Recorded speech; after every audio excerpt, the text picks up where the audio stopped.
Ladies and gentlemen, welcome to Tarnation TV's first broadcast of 2026. TarnationTV.com is the website. That's how you can get a hold of us through Facebook and all that good stuff. Of course, tonight we are with SMO Gaming Simulations. It's their New Year's Eve Dash and Bash. Always fun broadcasting with these guys. Always do some very interesting races. Tonight is a totally fun race to start off the new year. It's going to be wild. We got a super short track we're rolling with here tonight, Colorado National Speedway. This thing is only 0.375 miles in length, under the lights, lots of lights. It's kind of a free-for-all. There's not really any walls, and it's going to be a lot of fun.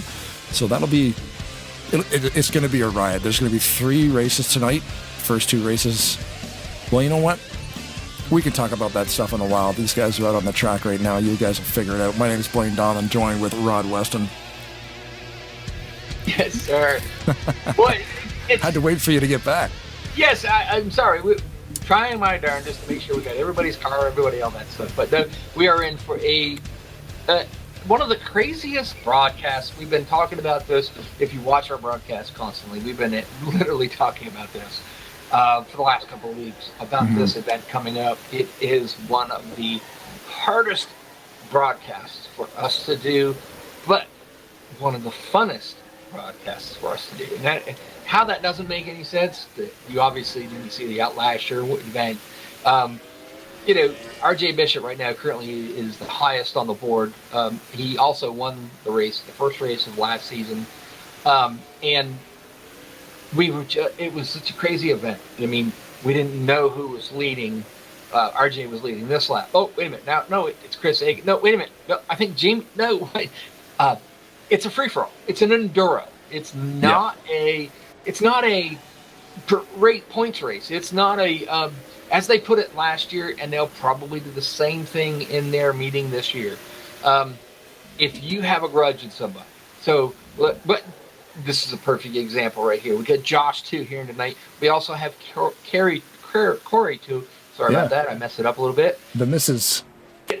So we got a husband and wife team out there. So let's just say hypothetically, Josh has said something to Corey that she didn't like. Yeah. Now's the time to get him. There is dinner was kind of cold, and then she's running him off the track tonight. Absolutely. Or vice versa. Maybe he cooked dinner. It is a no-holds-barred race. There's no points. Basically, what you do is you go out, you win the first race. That's it. As they did last year, which I talked with them a little bit this year, not actually doing is in that part there. Last year we had 3 broadcasters. Andrew Miller joined us, which was awesome. Oh yeah, what they wanted us to do was they wanted one of our drivers to be out there for the first event. So we put Andrew Miller in it. That was my mistake. I didn't know Andrew very well. Great guy, don't get me wrong. And I thought, well, we'll just put him out in the first one. I really made the mistake there because the first one had no damage. Andrew, you could do whatever you want. Got to the end of that race, and the leader got to choose whether they actually had damage or not. Right. And so RJ Bishop, the winner, said, let's put damage on. I didn't last very long in that race just because the damage was on. And it's not because my driving ability wasn't good or bad. It is literally an enduro. You are just trying to stay going. And what was, they're not doing that tonight, I don't believe. No, they're not doing that tonight. Tonight is just as it is. It's a 50 lap, no damage, 50 lap, no damage, and 100 lap. Like I said, no points, just literally bragging rights to say, hey, you know what? I won this race, I won that. And like I said, again, I can't stop saying it. Somebody pissed you off? Go get them. Yeah, go get them. Yeah. John Wall was the funniest one last year. I don't believe he ever finished better than 20 laps down. Now, if anybody, you guys that have ever followed SMO, John Wall is one of the guys that is pretty much always up front. I mean, great driver. Awesome driver. And he is fast. Him and Chris Aiken have put on some wicked good shows. Mm-hmm. And John wasn't here to race. He literally was here to play a game called Wreck the Leader. That's a good plan in a race with no damage, and you want to win. If as long as you can, if you wreck them, especially here, if you wreck them in the right spot, they can get stuck inside a pole or something. Maybe they have to reset to the pits, so you're going to get a jump on them. And there's that berm on the inside. We've been watching some of these guys and girls get down in there. You can see Kiara right there going. It's kind of a ditch. There's like a little ditch curb sort of thing between the track and the infield, so that's going to upset cars suspension-wise. You can see Kiara right there almost doing wheelies off this thing. I think I put about 35 laps in practicing with these guys. You did? Okay. And you know me, why do they put grass on the infield? Why? If it was asphalt, we'd try to use it. Well, there's no grass, it's asphalt. So I literally have tried it. Now, I don't know anybody that knows me out there, I love Martinsville. I'm a wicked good fan of Martinsville. But if you ever come off the corner of Martinsville and caught the curb, the inside left front tire comes right up off the ground. Yeah. Guess what? I had the whole car pretty much off the ground trying to use what was down there that, technically you're not supposed to.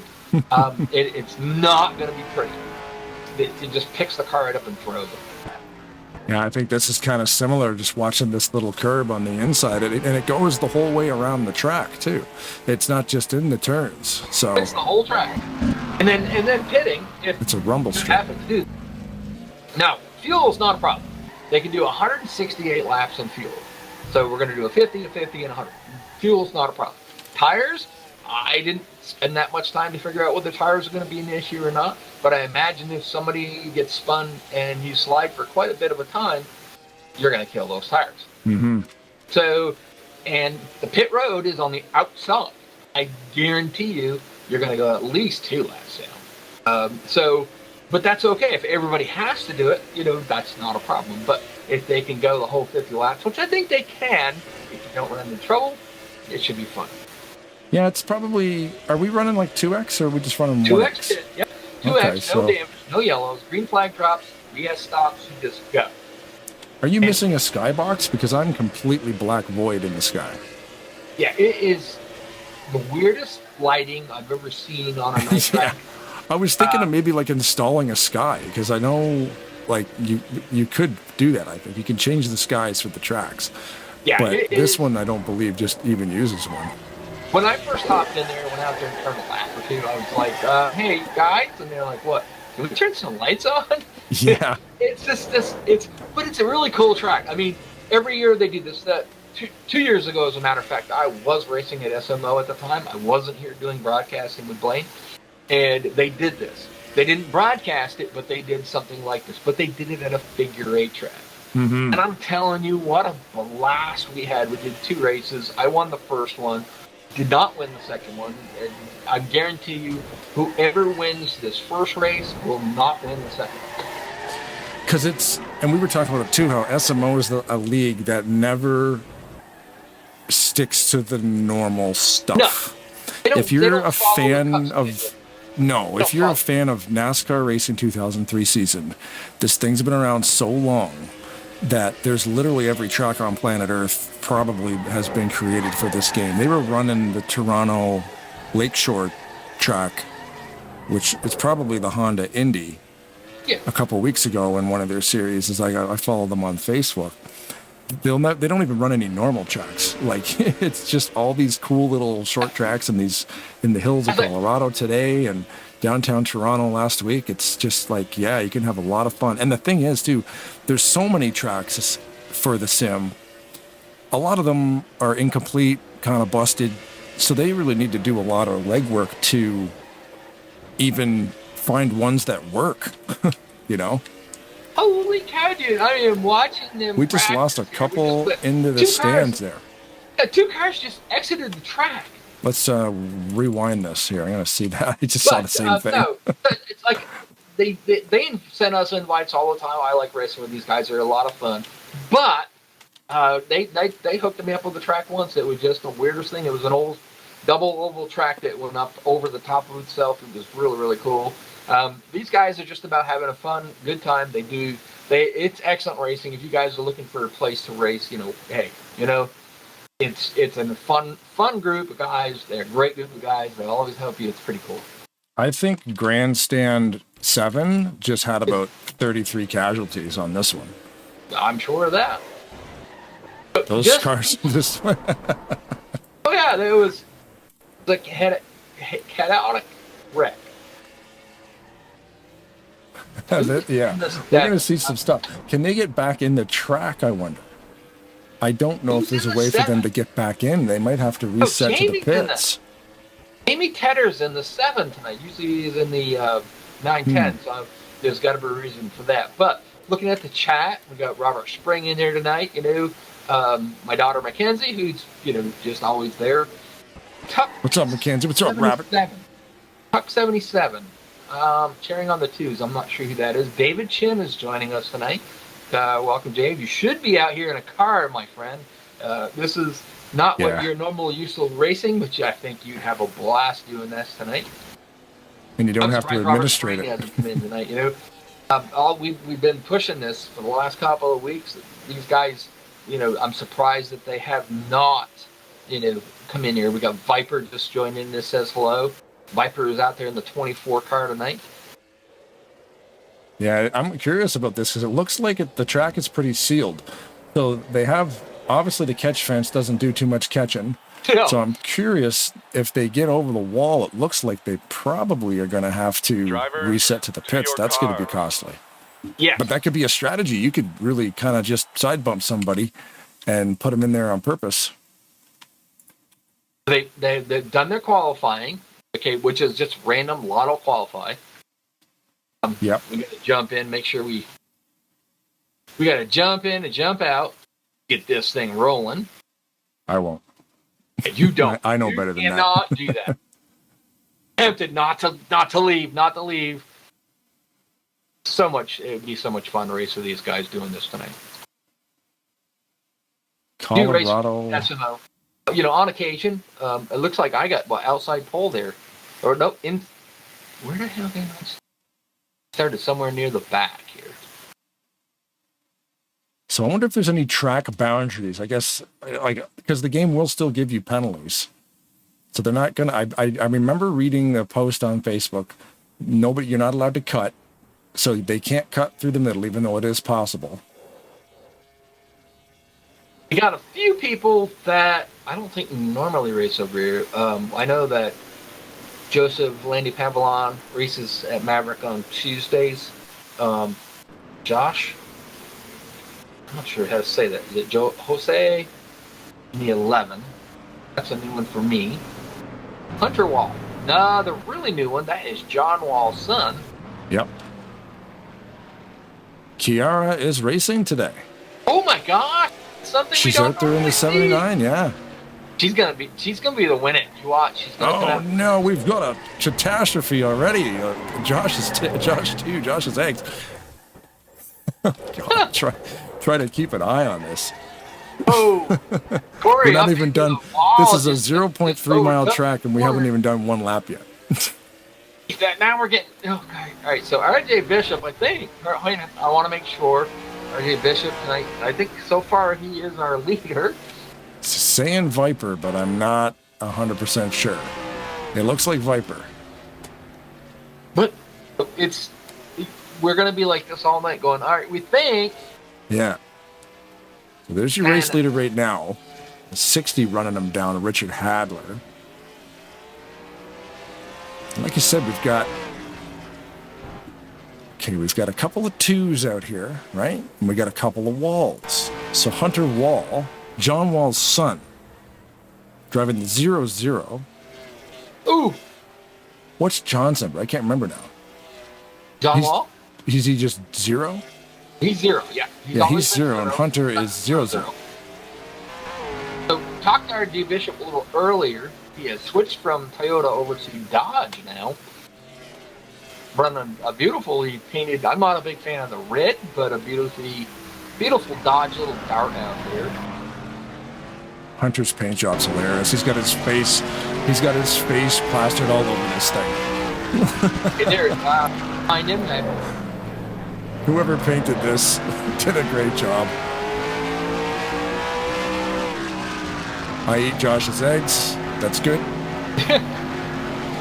Looking at Corey too. She's back in the 12th just position. demolished Chiari, put it on her lid. Just gonna say, Corey's out there. She's in the 12th position, but she might be in the best position because once these guys get wrecking each other, she made it past that wreck. She's doing really good. That'll move her up some. Where's Corey? There she is. Whoa. What? Just switch around to find Jim. Yeah, that's not the camera transition I wanted to do, but there you go. Josh too's out there. He's currently running the 9th position. Reeves right now is currently 8th. Trying to keep back. Viper back there in the 7th. We're working our way towards the front. Yeah, so Viper got knocked out because he's down to 11th now, and Landy Pavlon is currently in 1st. You can't miss Hunter. I mean, those rims are right. It's a cool looking car. Yeah, and currently, I don't know how much racing experience he has, but he's currently running in the 6th position. That's pretty good for. So, like I said, don't know what he's got for experience. The first time that I've seen him out here. Yeah, the 11 of Jose Reyes Jr. running the FedEx rig, so I got to be a fan of that one. Got to go to work tomorrow and deliver boxes for those guys. Gotta get the pace car out of the picture every time Who was the UPS guy? Was that Chambers? Yes. Yeah. He's currently in the 14th position in the number 10. I don't think it is a UPS car, but he is just avoiding Hunter, avoiding I think that's Chris. He's gonna avoid Viper. Whoa, just missed. Yeah. I just happened to click through him, and he is really up on that wheel trying to avoid some of these cars. Just attached to the number 10 of Chambers right now. The 19 of Aiken right behind him. But there's another new one from Hadler, I hope I said that right. In the 60s, he's currently in the 4th position. Trying to find, Crocodile Cromp, he's out there. We have 2 3M cars out there tonight. Crocodile Cromp in the 17, and we also have Joseph Landy Pavlon. A name we cannot talk about. That's a Maverick thing, but there's 2 cars out there and 3M cars tonight. Oh gosh, jeez! Wow, there is a dumpster fire happening in turn whatever number that is. That was turn 4, a big wreck. I'm still trying to figure out I even got to the second. There we go. If I turn my zoom up, I'll be able to zoom in real quick on these guys. Here we go. Okay. Pavlon now is in second. I've been working my way through the pack, I know that RJ Bishop currently is a leader. He's the guy that won the first race last year. I can say that as Pavlon just goes by him. Not sure who go, and then Pavlon doesn't make it past Josh too. Oh! God, this will keep you busy. Yep, I'm just sitting up in my tower up here watching. I'm like a lifeguard. Oh, geez. It's probably the safest bet. I mean, it is crazy. So, Chad is currently in 3rd position. As we said before, this is one of the hardest broadcasts for us to do. Black flag for Chiara. They got to clear that, right? I'm not really sure. But so, Pavlon, no. RJ Bishop is still the leader. And he has all but 4 cars a lap down. So right now, currently the 60, that was, Richard Hadler, that's a new one for me. Crocodile Cromp in 4th, and then Pavlon in 3rd. But that all can change right there. Yep. Oh. Josh Q got clobbered. Wasn't able to do it. Oh no, Viper. Oh no, who's that? Aiken up on the wall actually saved it. Put it in reverse and just put it at a mat because that thing was going to get stuck. What I don't see out there yet is the infamous John Wall. I don't see John. No, I've only got Hunter. John maybe only. I mean, there is 3 races this evening. And John's usually kind of late for these. Oh, Hunter goes for the leader. Upside down into pit road. Yeah, I lost him behind the stands there. So Hunter went for him, the typical Wallman fashion. flipped over R.J. Bishop. Now he is upside down. I think he had to call for a tow. Trying to find Hunter. There he is.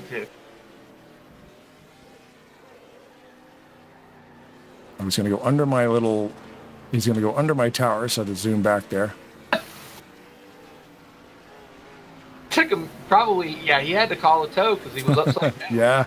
I might have given him a bump and flip him back over again, but that's a great strategy. If you can get somebody wheels up, they lose a lot of time having to tow. That puts Richard Hadler in the lead. Been just staying out of trouble, but remember, this is a basic enduro style race. Anything could happen. Right now, currently, we have Hadler, Crocodile Cromp, and Pavalon are the only 3 cars that are still on the lead lap. That can change in a heartbeat, as we saw with R.J. Bishop. Hadler's just got to stay away from the rest of the guys.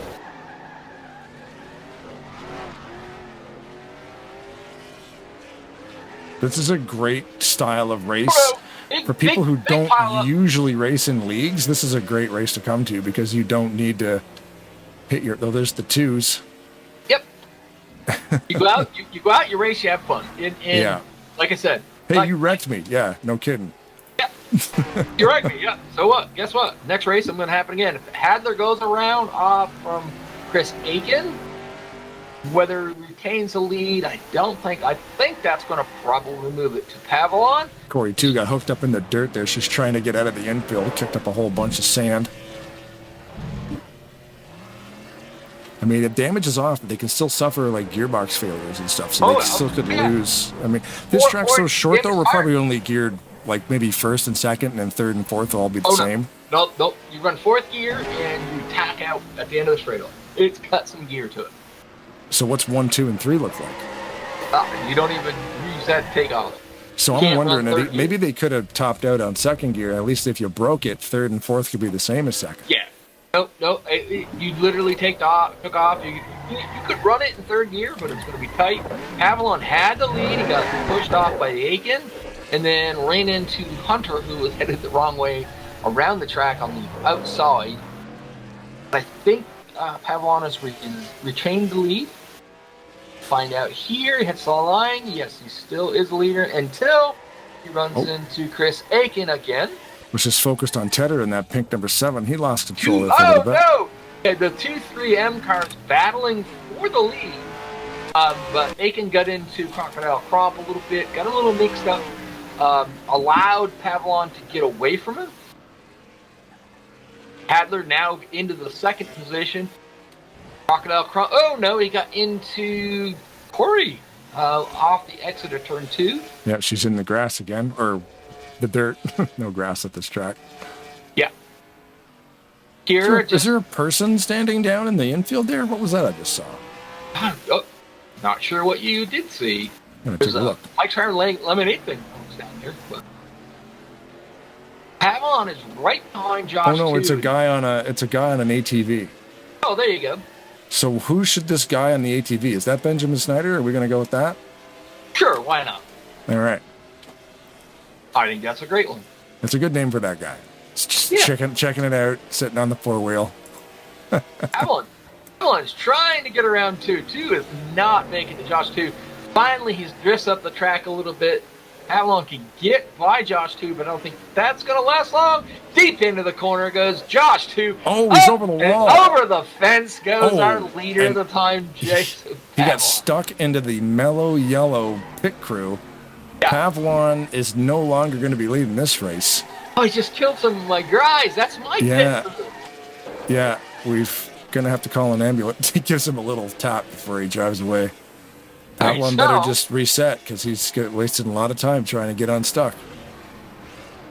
I'm trying to find out who our leader here is. I know Hadler's in 2nd. I can confirm it's not the 68. Yes. No, we know that.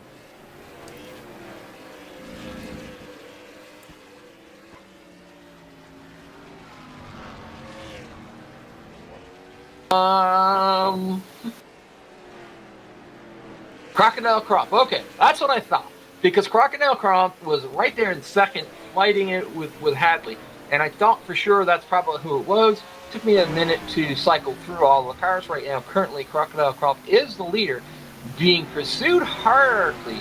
Fastest way to find it would use your S key and then just roll to the top, I would think, right? You're right. Yeah. Okay, I had that up there, but I wasn't doing that.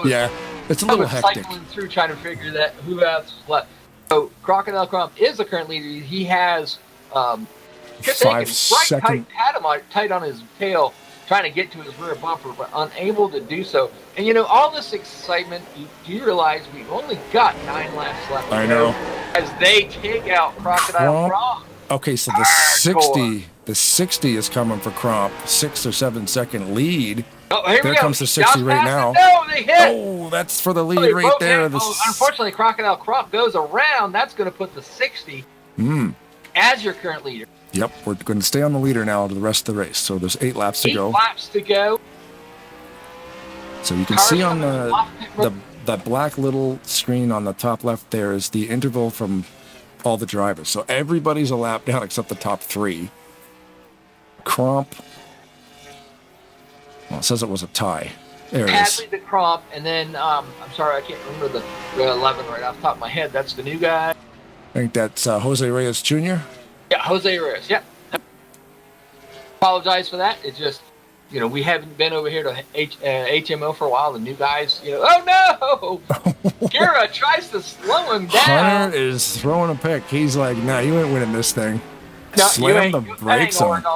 That's a heads-up play by Hadley. Right on his bumper, Hadley's bumper. Now, Pavlon is down in 8th position, 5 laps down. The guy that was leading it just not that long ago got totally wrecked out into the pit road. Hadley just wisely with the short laps that he has left, let Pavlon go. Look at the 19. For 18. Watch out. 19. Aiken in the 19. He's lining them up now. You can see him. He's trying to find a way around him. He goes to the bottom. Hadley's going to have to spin the 19. There you go. Oh, no, he gets a little assistance. The 17's coming. Get it going. Get it straight. I love they're all trying to stop this guy from winning. Tedder Hadler. Right on his tail. Tedder's right on there. He's going to get... he tries to brake. Smart move. Tried to help to brake early enough to catch him. What's the strategy, right? Because everybody wants to get you right now. Whoa, look at that. They are hot after him. Oh, they're going so hard. They're overshooting. Viper was just trying to get him. He goes in. Should be, 2 laps to go? Yeah. At the line. He still got there now. He's got cars in front of him he's got to worry about. They can literally set up a roadblock if they want. Oh, yeah. Kira is absolutely all over it. Look, there's a car upside down on the backstretch. Kira's into the wall. Hadley gets by him. We get down to the white flag lap. 3 seconds, wait a minute. He's got to get around Chris. He's got to turn. Chris is not going to make it easy. Gives him a little love tap off to the side. Good Watch move. Out for the drive. Oh, you prepared for it. What a drive. You broke early. Wow. He is going to win the first race. That is Richard Hadley. Fortunately, we'll get him up here and chat with him for a little bit. My gosh, Richard Hadler. You talk about an endurance race, man. He was racing. He must have a neck like an owl because he would have had to be looking around all over the place. Some smart driving. I mean, literally smart driving. He was going through the corners, braking, letting them go overdrive past him. He did it. He actually just did what he had to do to survive this race. That was a lot of fun, man. First one of them. We got another 50 laps coming up. We did 100 lapper after that. We did 50 laps in 17 minutes.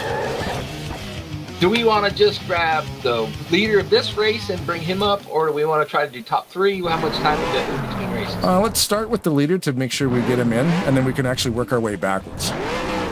Okay, so Richard Hadley, let's find him. So we've got Cromp and Reyes Jr. as well. So, Richard, you got Rod and Blaine in the booth. You got a copy, my friend. Yeah, sir. How's it going, guys? What a race. Well, I mean, I have to say, you did some smart racing out there, my friend. That was pretty cool. The guys were you didn't lead all of it. Obviously, it's, kind of a game of wreck the leader. But those last 10 laps, That was amazing. You were focused on where the guys were, where they were coming from, braking early, not giving them that opportunity to get to you. Wow, what a race. Yeah, it was a lot of mirror driving and a lot of just spatial awareness, I call it. Just Yes. Heads up plays, man. That was fun to watch because you were slamming on, you were throwing the anchor out the window at the right time to watch these guys just trying to do that old T-bone move in the corner, but you saw it coming more than once. yeah, that was dive bomb after dive bomb. Yeah. But that's like they always say, you know, if somebody you had a problem with, you go take it out here from now. It's probably one of the hardest races. I did this last year in one of the races. I did absolutely ran it because they wanted one of the broadcasters in there while we were doing it. And it's probably one of the most chaotic, fun, hardest races you'll ever run. And the good thing is you only had one wall out there. John Wall last year was a wrecking ball. Chris Aiken, Viper, Kira, they all had their eyes on you. Like I said, again, heads up, driving. Keep yourself out of trouble. Yeah, just kept trying to get their car pointed the right direction. It's my main focus, and just avoid the cars coming at me. Well, now you got another 50 laps. You're going to try to do the same strategy? I mean, it seemed to work. You were fortunate enough not to be one of the guys that got sent into pit road, either sent or up over the wall. We saw a couple of them going up over the wall there. Yeah, I went up over the wall in practice, and just at the end of the race there, I was lucky that I got pinched into the wall a bunch of times, but I just didn't get flipped up over it. You do realize now that you're going to go into the second race with a target on your back. That's okay. That's half the fun. All right. Well, Blaine, you got anything for Richard? Oh, man, it's just a lot of fun to watch this stuff. That was entertaining, man. Great. It was great to watch. And it'll be interesting now that you've won this one, going into these next two races. Like Rod was saying, too, like there's always a target on everybody's back because we've done these broadcasts before, and it's going to be wild. It's going to be fun. So, yeah, going in after winning the first one, like you said, a target, I could be passing for 10th and somebody's going to take me out because they'll be like, no, don't let him by. Mm-hmm. Yeah, RJ Bishop, had that feeling last year when he won the first race. But we're going to give you an opportunity just to, thanks to people, whatever you want to do. The floor is yours. Let you just say, what you want. And we're looking forward to hopefully maybe seeing you back up here in the second race. Yeah, I'm good. Thanks for everybody that hosts this and puts this together, and you guys for putting it on, and looking forward to doing the next one. Thanks, Right, Richard. Your first winner in the first 50 lapper. Now, hopefully, he's got to go out there and try to. Remember, there's no points, no money, just out there having fun. He can say for the next year that he won the first race of the New Year's Bash race. So, congratulations to you, Richard, and good luck in the second one. Thank you, guys. That was fun. I think second race coming up shortly. Do you want to grab anybody else, or? I do. I got to grab one guy. Oh, okay. Yeah, go for it. It won't take them long to reset this. Hello. You got Ron and Blaine in the booth. Yeah, no, that was pretty crazy. So wait a minute. I didn't know you were a pilot. I didn't know either until I found myself in the air 30,000 feet. And then landed directly inside the mellow yellow. I mean, dude, you had it there for a minute, but boy, you had a target on you. Yeah, I mean, that's in the Dash and Bash. You never know what's going to happen. There's no damage. All there is just a bunch of hits on the racetrack, and you just... I like the slow and steady game. I just let everybody, crash their way out, and I drive through until I become the crash car, and then that's what happens here. But I'm having fun out there. I love the Well, you got laps. 2 more races. Going to be getting that coming up here very soon. Oh, yeah. I wanted to bring you up because you had probably one of the better spectacular crashes of the evening. So. Oh, yeah, I had a lot of fun at it, but next race will be even more funner, I bet you. All right, buddy. Well, I just had to bring you up there, say hi, whatever, because we can't talk about you, talk to you, whatever, or about it. But anyways, that was interesting. You ran it good for a minute, so good luck in the second one. Thank you. Thanks, Joseph. Hey, Rod, did you want to hop up there? I was going to say grab Jose Reyes, but it looks like he's got his microphone off. Would you want to pop up in the room and see if he wants to talk? Okay, I can do that. Cool. You can see on screen right now our schedule for the coming week. RTG's Talladega Challenge resumes on Thursday. That's with me producing here at Tarnation TV, and we're sending the feed out to Tarnation TV and FRN. Of course, we got Seth Cole, Kyle Matthews, and Michael Norman helping us do the broadcast over there. ASR starts up the Premier Super Speedway Series this Saturday, January the 10th. That'll be a late race. I think that's about 8 or 9 o'clock start. And then Sunday we wrap up the Sunday thing. That's a whole finale over there too. This championship's so close at ASR. But we've got Jose Reyes Jr. in the room. How you doing, man? Third place finish. That was a lot of fun. Yeah, it was a great race. Staying away of trouble and aiming for a good top 5 finish. So what's the plan the rest of the... Oh, sorry, Rod, go ahead. No, it is a crazy race, but go ahead, Blaine. I was going to say the rest of the night now, is there anything you plan to change maybe to see if you can get up there with these guys? Yeah, you're just keeping up with the rhythm and, as I said, staying out of trouble and aiming for a win. Yeah, I guess whatever you did in race 1 definitely worked, so we could just try to repeat that. Yeah, you kind of stayed out of trouble a little bit there, too. So, do you have any targets? Anybody that you like, this guy got me last time, I'm going to get him this time? Or did you stayed out of trouble and just said, well, I'm going to just see if I can do the same thing? Yeah, the 00. That little fella give me a hard time. Nice. The Wall family seems to do that. The dad... he's here now. He's here now, yeah. Usually he's not. He's usually misses the first races. You got to watch out for that Jonathan Wall guy. He's going to be a tough one too. So. Yeah, everyone is a tough opponent, so I have to be aware of everyone. All right, buddy. Well, we're going to let you get back out there and have some more fun. You got 2 more races to go. See if you can get yourself a W, bud. Yep. Thanks, Jose. Awesome. Thank you.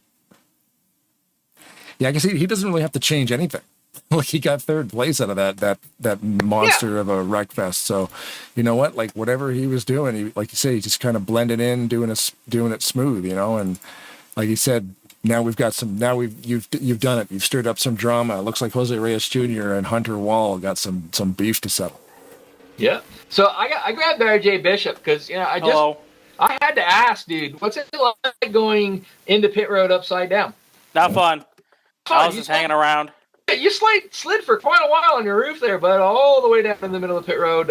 Obviously, you had to get yourself towed. That really, really put you further away in the back. So last year, you won the first race. Yeah, not so lucky this time. So got a new plan. What is it? Who I don't have a plan. I'm just winging it, dog.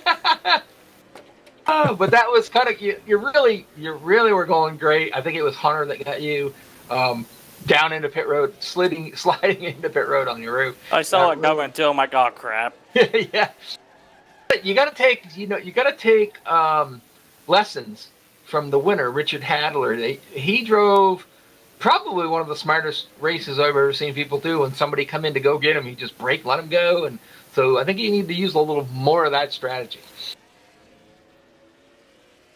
Yeah, or not. Because now that people expect that, right? Everybody learn. That's why it's nice to have 2 or 3 of these in a row, because people are going to learn the patterns. All right, but I just had to ask to see, figure out how how it was sliding on there. Is that car safe? You gonna be able to get it back out here and go out here for a W or what? Gonna try. No promises, but screw it, why not? All right. Good luck, my friend. The other good thing about this race, we get to interview a lot of people, and Spring didn't come out here and try for this. I mean, I think he would have had a lot of fun with it. So on the infield, if we got Benjamin Snyder driving the 4-wheeler, who's driving the tow truck? Jack Merkel. Okay, Merkel's in the tow truck. Why not? He's the fastest guy they got over there. He's in the tow truck, Why not? I mean, that makes sense to me. There's an ambulance out there, too. Yeah, well, I was just thinking about that. Maybe that's you or who do we put in the ambulance? I think we put Robert Spring in the ambulance. Okay. We put Robert Spring in the ambulance, and we'll put Mackenzie Weston in the back, taking care of all the people. Oh, in the back of the ambulance. Okay. Yeah, ambulances don't have just one person driving them. No, you're right. You're right. Who's driving this purple Suburban down here? I haven't seen the purple Suburban yet. There's like a purple, I don't know, like a purple Suburban, or like maybe it's a Jimmy of some kind.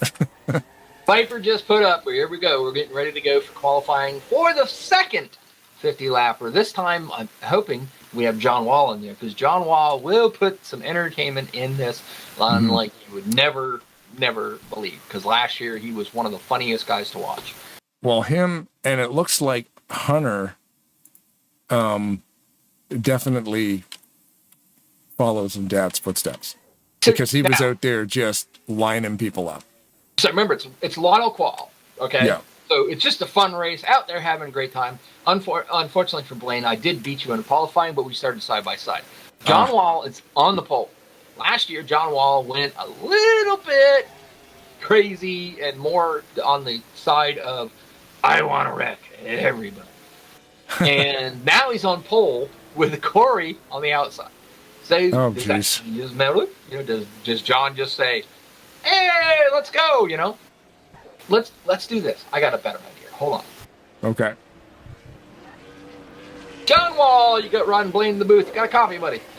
I sure do. How you guys doing? All right, so you missed the first race?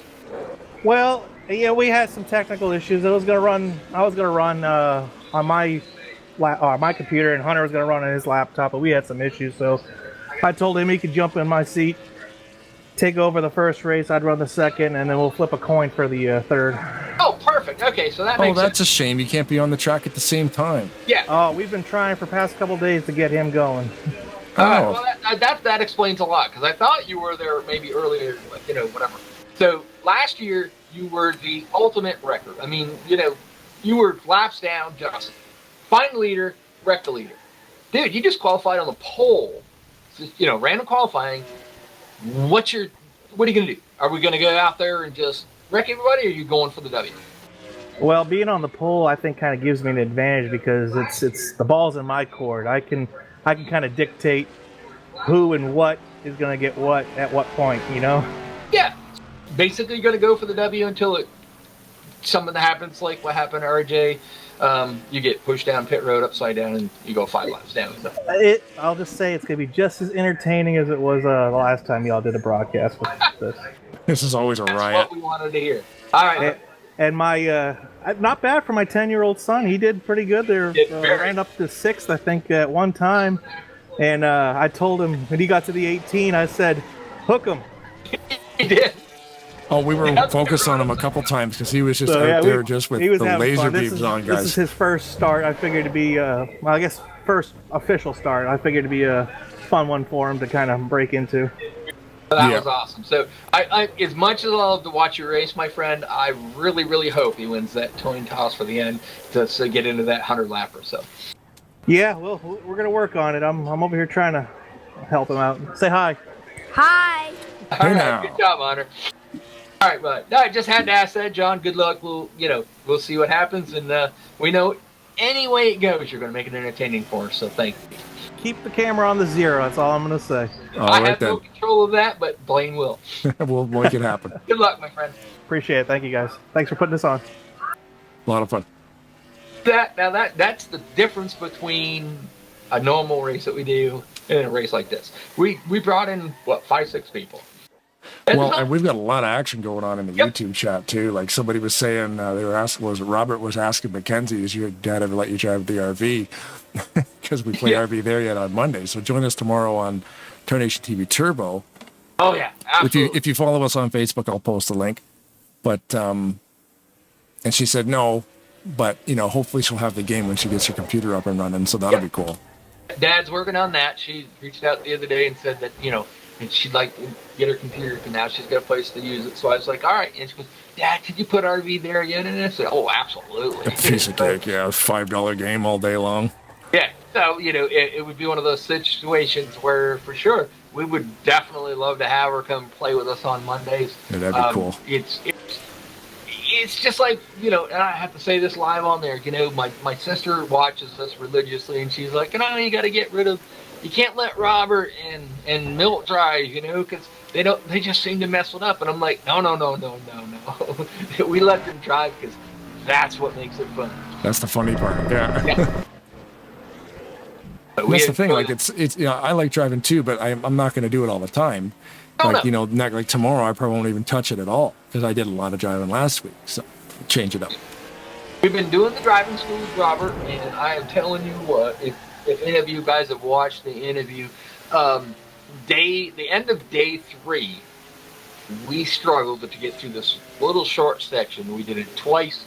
We decided, you know, couldn't do it, you know, whatever. After the broadcast, Wayne and myself literally kind of just had a minute, had some fun. And we literally figured out a way to get through there. So the deal with Robert and myself is we cannot go any further than the broadcast is gone. Mm-hmm. So we got to that point, and I went down through there, clicked up a few things, and believe it or not, Robert and I went through there within less than 2 minutes. It was so much fun. So it's weird, eh? Happy hour is about over. We're getting ready to go live again. Yep. Drivers, to your Blaine, cars. don't jump out, please. We'll Let never it do run that through. again, as per Seth Cole. And as Brian Wolf would say, Rod, make sure you're live. Yep. I'll be 1 second behind because I need to be on the 3 cam. Will only work if you're in replay mode. Still get cars loading up in there. Kira's going to run another race for tonight, so that's awesome. John Wall on the pole. Corey's outside pole. Last race winner, Hadler, is on the outside in the second row. Crocodile Crop was right up there in that. He is behind him. Chris Aiken behind them. And not sure who got second. I didn't look. Let me check that. No, it's Wall, isn't it? Oh, no, Wall got first. Looks like Josh. No, that's Corey. Header. Sorry. Is it? Chambers. Chambers didn't make it back. Not sure what happened to Chambers there, but he did not make it. He was the 3rd place position. That's what I was looking for. The switch out of TV1. TV1 on this one is good view, but not quite as good as the Spectator. He's currently got the camera strapped to the windshield on the 0 of John Wall. That's going to move Kira up into the 3rd position. These car lights are off. It's a shame that Hunter and John could not race at the same time. Yeah, that sucks. Really does. Wall goes off to the rear lead. Big pile up with the turn 3, 1 and 2. Adler right on the rear bumper Wall. See how he just, a little loose on entry. Overdrove that corner just a tad bit. Some two guys are kind of running away with it, but they're going to catch up to probably slower traffic, or we'll say lap traffic, because there was a big melee. A brouhaha.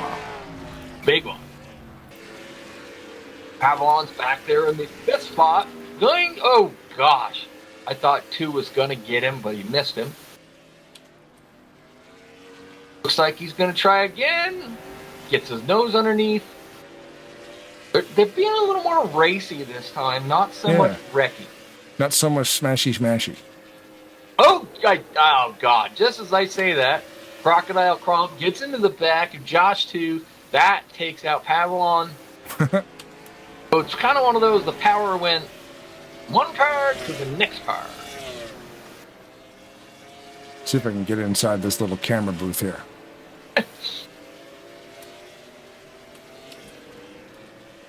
Figure things out. Jamie Tedder back there in the 7 tonight. He's in 5th. Just ahead of him is Viper, currently in the 3rd position. Right, there's Chambers. James is in the 3rd position again. I say that 3rd last time, but what you don't understand is that these positions change so quickly. Chris Aiken kind of looking for the leader. Oh gosh! All right, Adler into the back of Wall. Dennis Chambers takes over the lead. That could be short-lived, but he just took over. He's on all fours still. That's good, I guess. I'm just watching. Chambers has got Viper behind him and Aiken in front of him. And neither one of these guys care about winning right now. They care about taking this 10 car out of the lead. Is right on his bumper. Aiken lets him go to the high side. Oh, big wreck out of the turn 2. Chambers slows down, gets tangled up with it. Is he going to retain the lead? Looks like Viper takes over the lead this time. Oh, I focused on Jernigan. I don't know where he was. Just looking Oh, at the... God! Somebody came in from the infield, took out a bunch of cars. I think Aiken. Chambers is back in second. Let's see how many cars. Josh 2 is in 11th when he went by that wreck. Comes across the line. Currently, Viper is In the 10th. leader. All on it looks like is just one lap down. He's got a little bit of a connection issue. It's so hard to put the camera in the right spot. John Wall doing his typical, going slow. Here comes Viper, who is the Yeah, leader. just setting up a block. Gonna be a turn in right here. Overdrive. See an overdrive? Overdrive. Not quite. John Wall's looking for somebody. Kiara's, Oh, Wall Kiara's loses doing it the same going into thing. one. Kiara is just a savage. She's out there just like lining people up. Yes, Benjamin Hunter is the son of the great John Wall. Unfortunately, they both can't run at the same time tonight. But yes, tonight is his first time doing an online race. He ran the first race. There's going to be a coin toss to see who runs the third race for the evening. Yeah, the 0-0 of Hunter Wall was pretty funny. And we do have Benjamin Snyder in the chat and also sitting on his ATV down there in the infield. So, Piper got wrecked, but I think he might still retain the lead. I am not 100% sure. Won't know until right. Oh, Kira almost got him. He was shooting for that rear bumper, just missed it. Benjamin Snyder's got a good view. Right down there in the middle of this. Yeah, on his ATV there, his little 4x4 four-wheeler no, thing. he wasn't here earlier, I don't believe, when we talked about that was him sitting down there on the ATV. Yeah, we've given everybody in the infield. Who's driving the ambulance again? It was Robert Spring, and then in the tow truck it was. The ambulance.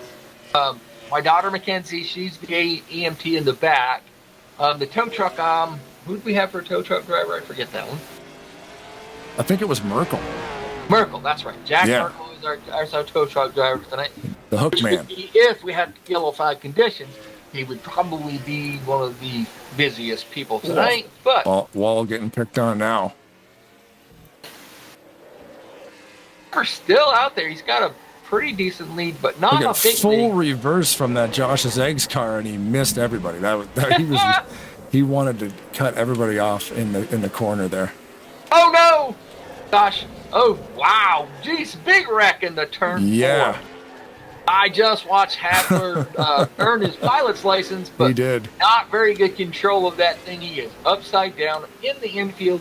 Gonna have to call Jack Merkel to get him into the pits. Call our main hook man. Merkel to the rescue. Still out there in that white and pink number 7 tonight. Currently running in the 4th position. That could change as I say that. The Tarnation TV curse gets him. He literally just dosed into the wall. Oh, big wreck. Viper upside down. Now, that was our current leader at the time. Crocodile currently in 2nd. Trying to find the leader now is RJ Bishop. The 18 of Bishop, yeah. I find him on my screen. Get him here. Right there. The red Dodge. Holding on to first. I was trying 17 to find of Crump is get him.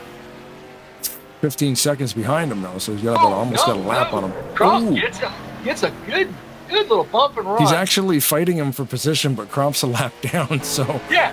It's wrecked the leader. Oh, yeah, no. Look. might as well Gosh. Oh, my God. What a wreck. Who That's is that? Put, Jamie Richard Tedder Hadler. somehow managed to sneak up there in the second position. I don't know if he's taken the lead yet. Hadler got launched into the snack bar. Bishop! He can't even... Oh, there we go. He gets a love tap by John Wall that gets him straight put in the right direction. He was around about 3 or 4 times off. A few different bumpers. I don't know if Hadler's able to get out of behind the wall here. Bishop retains the lead. Out of all of that, RJ Bishop retains the lead. He was pounded around in that corner like a ping pong ball and got it straight with a good push by John Wall, which I don't think he meant to do. I think he was trying to get him out of shape, and he was able to push him out, and he's back out the lead, be it only 4 seconds over Jamie Tedder. Hadler looking for a way back Oh! on the track, and he can't find it. Oh! Big crash. Turn 3. Josh 2 trying to slow down RJ Bishop. He was able to do so. Viper came in, who is 1 lap down, and was also involved in that. But RJ Bishop is still going forward, still in the lead. And the number 7 of Jamie Tedder is coming up behind him in that pink car. He is hunting him down. He got Crocodile Crump back there. He's about 12 seconds back, but he's not out of this. I mean, literally, right now, the 60 of Hadler, who was the last race winner, is 5 laps down, and technically he is not out of it. Oh! Wall went for Bishop hard. Bishop hit the brakes, and he totally missed it. And Tedder got taken out by 2. Bishop gives it back to him. 2. Oh, man. 2 just hammered. There it goes. They're out. They are out. Bishop out of the frickin' park again. Yep, he's out in the sand trap behind the first water hazard. So he's getting a tow. 7 takes over. That will be Jamie Tedder. You're right. Tedder's now. Oh, he is the leader, but he is getting pounded on there for a little bit. Yeah, they don't like that. Crocodile Crump's coming up, right behind Jamie Tedder.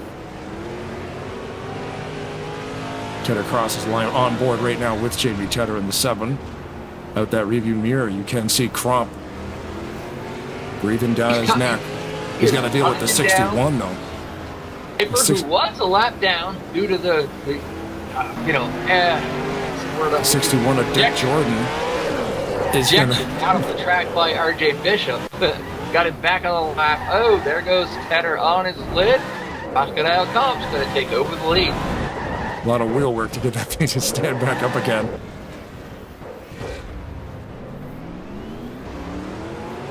Yeah, Dick Jordan did not let him go. It looked like he was gonna, but he just played possum on that one, I think. Crocodile Comp had to use a little bit of strategy there.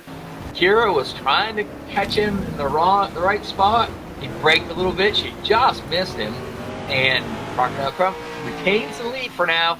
And we are, this is the hard part, like doing this. We're at lap 34, so we don't have very many left.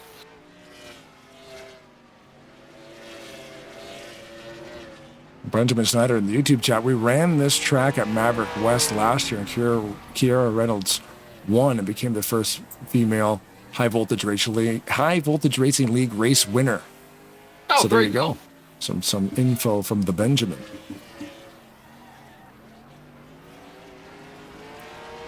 Still in first place, Crocodile Crump. Oh, jeez! Oh, Tedder trying to get him.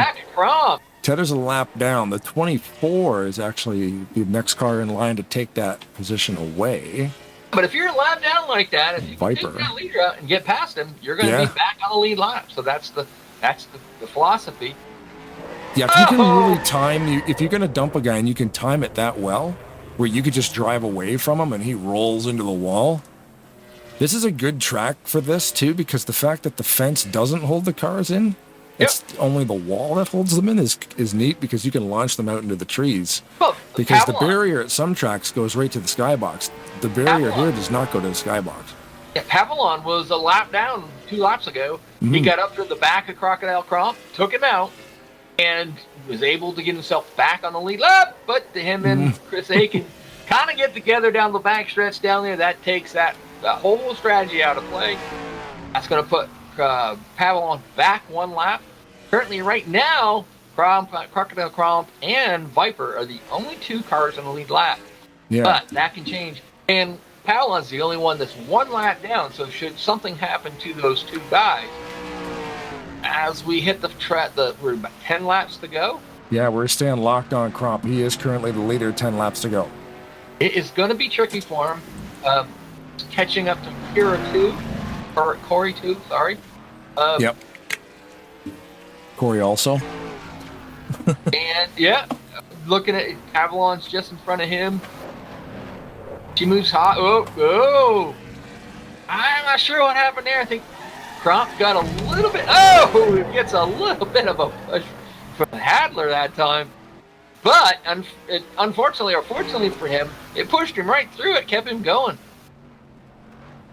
Down about 8 laps to go here. You got to watch out for those Josh's Eggs cars, man. They don't care about winning. They just care about carnage. They care about breaking any eggs. Everybody's 2 laps down at least now. All but Viper and Crocodile Cromp. So the advantage of that for Cromp is if they don't send him out of the field. John Wall, look at, he just, little cat and mouse going on here. Watch out for Richard Hadley behind him. These guys are going to work him. I mean, if they can get Cromp over the wall, that would allow a bunch of cars to get some laps back. They're trying. Wall gets him hard into turn 1. Oh, no. Cromp's got to win this thing, but he's got to get 6 more laps. Is anybody going to help him? But he can't get out of this mess. Viper goes by. Viper got him. There goes Viper. They were so worried, they were so focused on stopping Cromp from winning it. Now Viper just got through it. Long way to go yet, 5 laps. That's anything can happen. Still lots of time left. If they want to do what they just did there, basically cause a roadblock. So the good news, Cromp's still going strong. You know, I mean, he's 12 seconds off 12 now. 12 seconds behind, but one incident like what just happened to him, there's Wall slowing down. You know what Wall's doing. Going after Viper. He's like a shark in the ocean. Oh, he stands right up on the wall. Oh, he's stuck on the side of the wall. Look at that. The perfect body check. Oh, look at that. Oh no, Cromp is coming through. Oh, big wreck still. Cromp's in first. Viper is stuck on the wall. Poor wheel stuck on the wall back there. Although, okay, there we go. As I said, my goodness. Change yet. Cromp does take over the lead.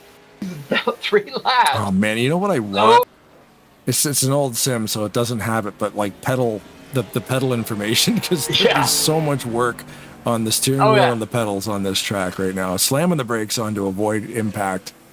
Wall, look out for Wall! Look out for Wall! He's after Cromp. Yep, there he goes. He is. Boom, over the wall. Oh, out of the park.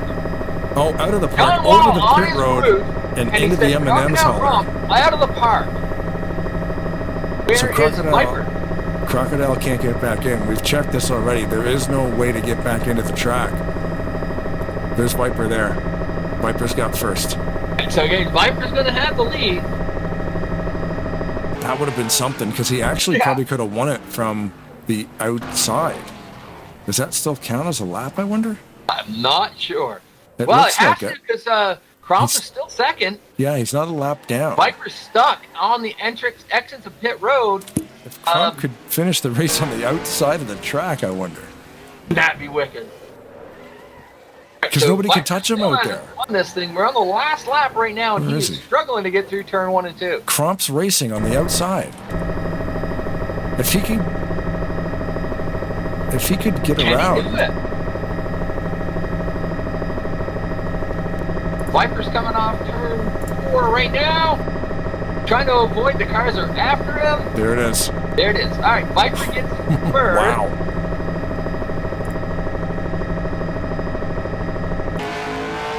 Crocodile Cromp. He's going to end up second on the outside, too. Right, so it Outside does the work. track. Ooh. That is cool. In a last lap situation like that, if you're on the outside, nobody can crash you. Right. If it was super late in the race and they started getting on Viper, Crump could have passed him on the outside of the track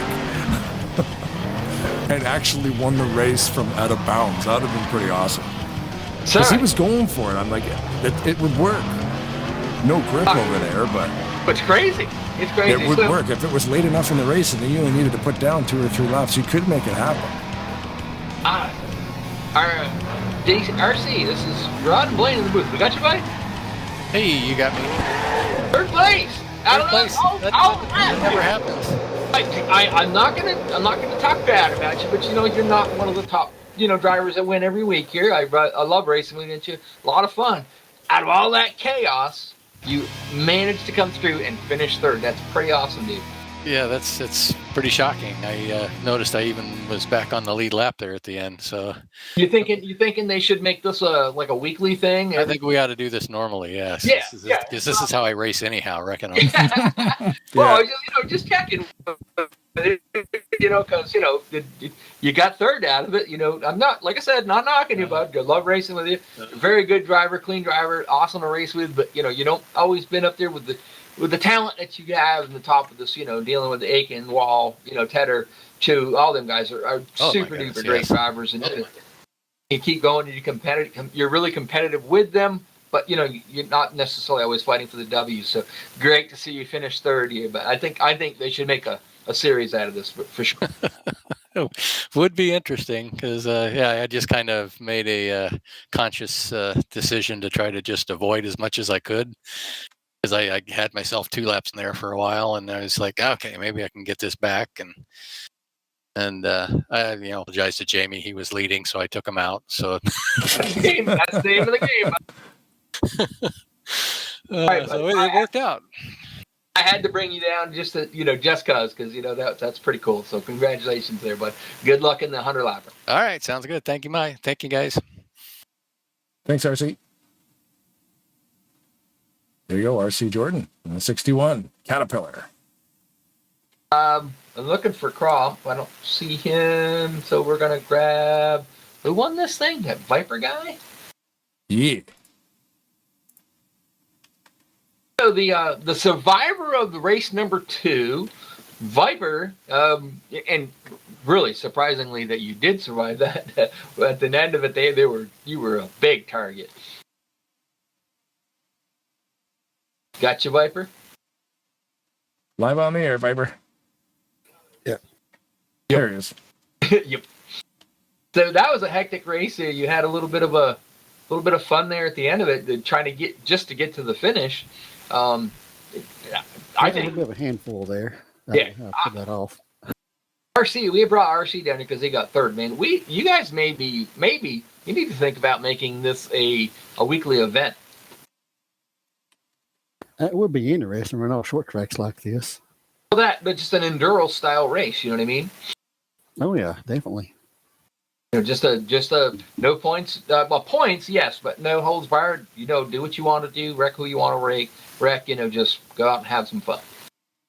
Yeah, be also a good way to take out a lot of aggression too on the other people. Yeah, but you guys don't have that problem of your SMO. I mean, it's a nice, calm, peaceful, easy, fun place to go race. It's a nice way to blow off some steam too in races like this. And you could get a 9-race season done in 3 weeks if you did this every week, because it's 3 races a night, right? Yeah, we could do that. I'll mention to them what they say about it. Maybe later on, like next winter or something. We noticed one thing on this track too is like late in the race with you and then Cromp in second, he was just running on the outside of the track because he got launched into the field and still finished the race in second out of bounds, because this track, unfortunately, there's no way to get back inbounds. So I like how their boundaries on the fences don't go that high. You can actually go over, but you can't get back. It's almost like you need to punch a hole in a wall somewhere. That does make it interesting. I don't know where he went over the wall because I was too busy concentrating on what I have to do, dodging people and keep them spinning out and everything. All right, bud. Well, I'm going to try to see if we can get Crocodile Cromp down here, but congratulations on the second one win. Good luck in the 100 lapper. That's going to be a lot of fun. And thank you for appreciate it. Y'all have a good catch you next time. Thanks, Viper. The one and only Sir Viper. All right, Crocodile Cromp. You got Rod and Blaine in the booth. You got a copy, my friend. 10-4. Buddy, I thought you had that one. I really, really did. And then somebody showed you that you need a pilot's license. You ended up on the outside of the track. Obviously, the only way to get back in on the track is to call a tow truck driver. You elected to say, screw that, I'm going around the outside and still finish second. Yeah, there was only, 3 or 4 to go, so we wouldn't have had any more laps if I hit the tow truck anyway. Yeah. Oh, yeah. No, that was the smarter move. Obviously, there's no points, no nothing. That's just a fun race. So you were driving really, really smart. You got surrounded by a bunch of people, and they were after you hard. And then that sent off to the track. Blaine goes, he's off the track, and they looks over and finds you. And they're like, wait a minute, he's still going around, still racing.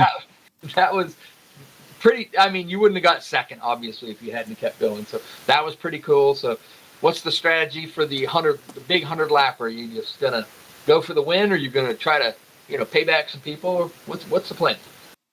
I think we're just running 50, but just let the race come to you, same as any other one. I mean, if you get a couple laps down, then just find the leader. If you're in contention, you just try to avoid the wrecks. Okay, I see what they were doing. They were doing 100 lap and one. Now they're going to do another 30. Oh, that's 50. So, all right. Well, hey, good luck. Just have some fun out there, and hopefully you can get that last one. Thank you. Good luck, my friend. That was crazy. I see what they were doing. So they wanted to do 150 laps today. So they just did, instead of doing a 100 and a 50, they just did 350s. Yeah, we're not always left in the loop. You know what I mean? So yeah, it'd be nice. Yeah, but there was a mod change too, because it was supposed to be the NX21, I think. Okay. The Xfinity, that's Xfinity, right? The Xfinity 21 mod, but then like the last couple of days they switched it to the one we're running now, which is the Generation 6 Bullring CTS. And if anybody's wondering the name of this track tonight, Colorado National. Out of the the guys that are admins here, do we know who the brainchild of this race is? That's an excellent question. I have no idea. Give me Viper would have been the guy to ask, or Tedder. Yeah, well, I'm gonna go find out. So hold on a second. Tedder was probably the guy. Thanks, everybody, of course, for watching the broadcast this evening.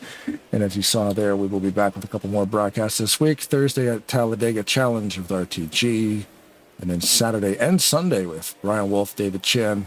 Sponsored by Bryant Motorsports Auto Sales over at ASR for the Premier Super Speedway Series inaugural race there, race number 1, season 1. And we will wrap up Super Sundays on Sunday. That is a close one. The points there are insane. So, hey, everybody just came back into the booth. All right, guess what? I brought Josh 2 down here. I went up there kind of asking the question, whose brainchild is this? Whose idea was this? How do you come up with this nonsense? I got the kind of the concept from everybody out there saying, well, it's something we've always done, which I can remember, as I said before, a couple of seasons back, I did the figure 8 race with them, and it wasn't a broadcast race. And then recently they decided to broadcast it. But they gave me the fact that they said this whole thing kind of come from a fellow named Josh too. So we have now, Josh, you got a Rod and Blaine in the booth. You got a copy, my friend? I got you. All right, so this is kind of something, as I understand, Quick Mike talking to the guys up there, there's an idea that you kind of come up with. Well, we did the last one, and it was so much fun that I was like, we need to do that again. And so he just put it on the schedule and got you guys, and it was fun the last time. And Corey ran the other car too, And so it was a lot of fun for all of us. Yeah, it was a good time. Like I said, I remember when I used to race with you guys on a little more full-time basis, and I do apologize that I don't get back over there, but life has me doing other things all the time. So, and I do enjoy racing at SMO. But I do remember the last season that I ran with you guys. We did that figure 8 race, and that was a lot of fun. And it was the same concept. It was just go out, have a good time. Not that you don't have a good time over at SMO. You guys, it's a great group to come race with if you're looking for a good league on it's a Sunday and Monday nights you guys run, right? Yep, Sundays and Mondays. And it's a good group of guys. They're a lot of fun, big help if you need to. So, I just wanted to bring you up here. Thank you for kind of inviting us, I guess. And coming up with this idea is just, it's a lot of fun. How was that Thursday really series going? Because, sorry, I was stepping on you. No, you're good. The Thursday series wrapped up, the season wrapped up, and we have some plans coming up for that, I believe, in 2026. Yeah, so, that was cool. You're running the 2012 Indy cars. Yep.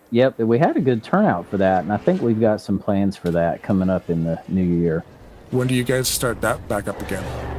It'll probably be February. We'll put some details on the Facebook.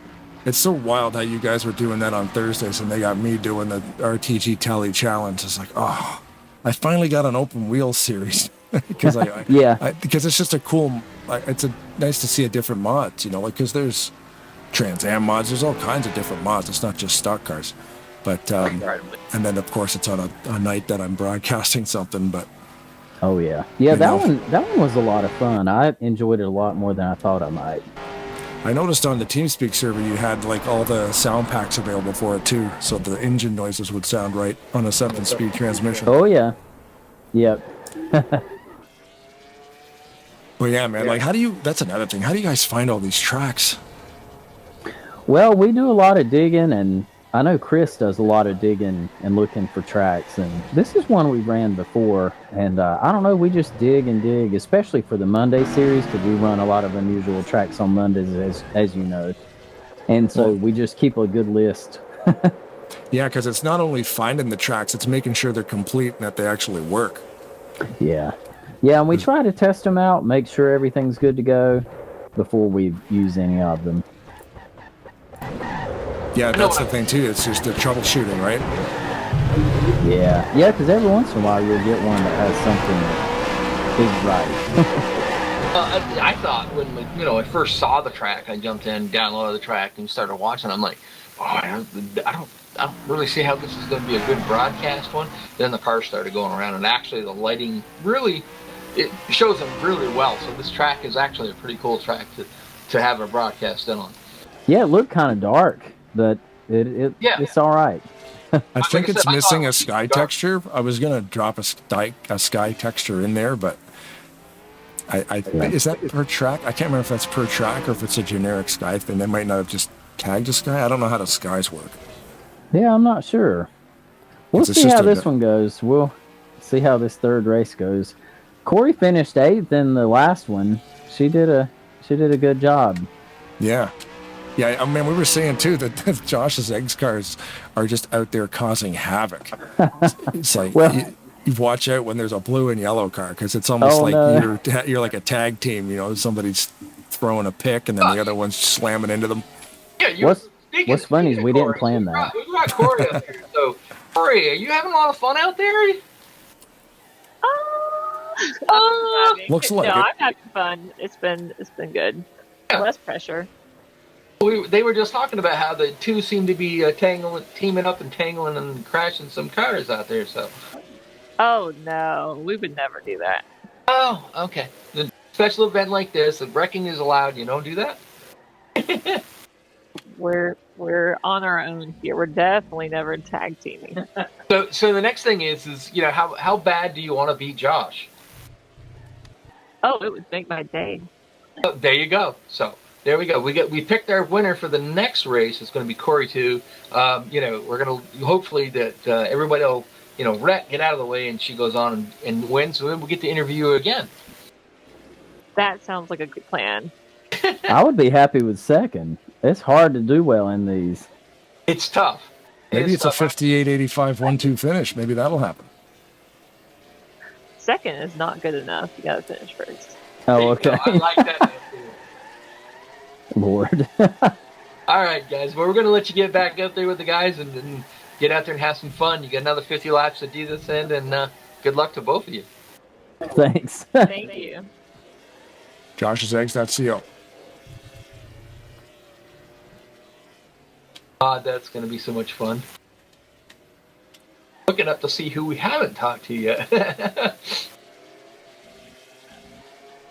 But now they're getting ready to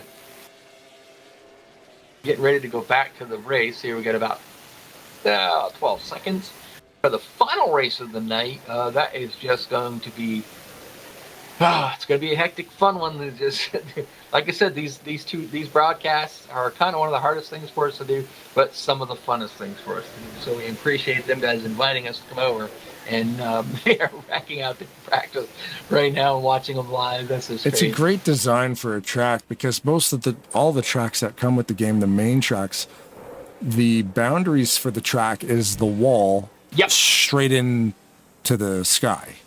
So you don't really ever leave the boundaries of the tracks. But these community designed ones, the boundaries of this track only go to the top of the fence. So like if the fence will hold you in, but if you get higher than the fence, you're going over. So imagine this, okay? That's lap cool. 2, right? We saw Crocodile Crump finish second on the outside. Just say hypothetically. Okay. Crocodile Crump gets launched out of the track. He's on the outside of the track, right? Right. He goes out there and runs race out there. Nobody's going to wreck you. Nobody can get No, they can't. you. Yeah. So, I mean, just think of that possibility if that should happen. Mm-hmm. Yeah, if you could just get out there and just go for a stroll. Absolutely. Nobody can get to you. Absolutely. That would be insane. Let's just say Corey 2 gets launched out of the track, goes around the outside of the track, just keeps doing laps. Yes, probably going to be 1.5 laps slower than everybody else because there's not a lot of grip out there. But nobody can wreck you, so that would be very, very interesting. Mm-hmm. Something we really didn't think about. No. Yeah, it is something that we've sort of, even like that last race where, we're going to, who was it on the outside? It was Crump on the outside that's just going to run it, right? Like, I'll just run out here. Like you said, if you call the tow truck. Looks you and I were qualified out on the outside road. The outside road is definitely moving up, so.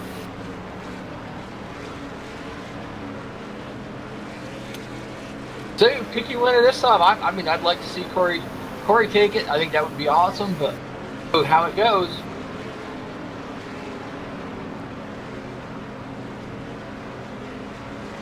This time we put Hunter. Hunter must have won this corn toss. He is out there racing. Dad's watching. Oh, big wreck in the front stretch. I am stuck right now inside a car, and I can't figure out what's going on. There we go. A huge wreck. Hunter gets out to the early lead there. Josh 2 right behind him. Avalon in third. Currently right now, Josh 2 gets into Hunter. Down into the infield.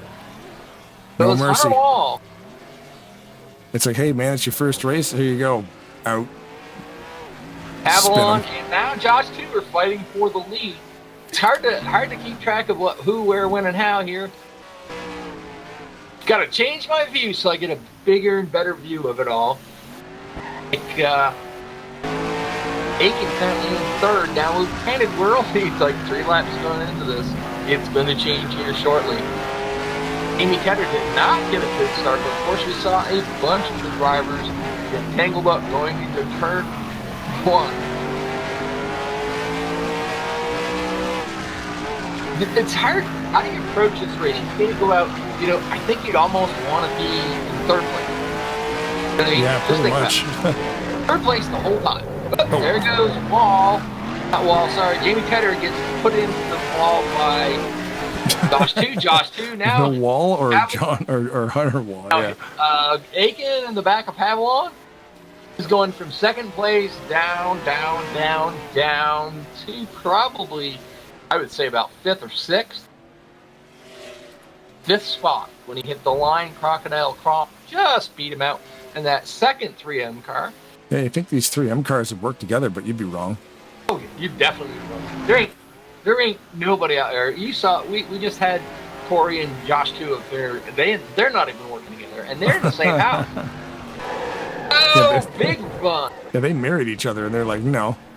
Yeah.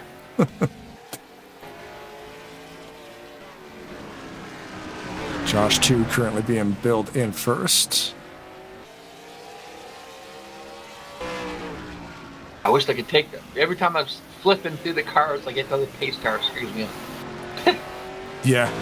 Yeah, the pace car parks in the middle of the track, right next to Benjamin Snyder. RJ Bishop in the back of Crocodile Trump. He didn't make the corner picking up, so RJ moved out of the way.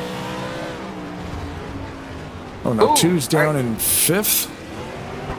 RJ what just Bishop happened takes there? out Hunter. Just happened to have a camera on RJ Bishop. He's getting a little aggressive with that front bumper, which is allowed. Currently in the 3rd position, trying to run down the Hagler and Aiken now is out front. I blinked and everybody just, yeah. Doesn't matter. Corey kind of gets Chris Aiken out of shape. Puts Hagler out in the lead. That is an awesome paint job on Aiken. Oh, Hagler down there trying to use the lower part of that apron. Not working for me. At the left side tires up in the air. Him and Aiken are fighting for it. Come into a wreck. Uh-oh, Jamie Tedder. They two wreck. That should put RJ Bishop now out in front. The two guys that were first and second kind of got tangled up together with an incident that they drove into, but it wasn't even involving them, and RJ Bishop was able to take over the lead. Such a crazy race. Yep. Oh! RC gets RJ Bishop on the backstretch. Oh, then Viper comes in. There goes Bishop. That should put... I'm trying to find out where they are here. Yeah, that puts Josh 2 out in the lead. Trying to keep track of what, where, who, when, how. This is great. Richard Hadler's in 2nd right now. Chris Aiken 3rd. Viper 4th. RJ Bishop's been relinquished back down to 5th. And Crocodile Crump, last car currently right now in the lead lap, albeit over 11 seconds behind.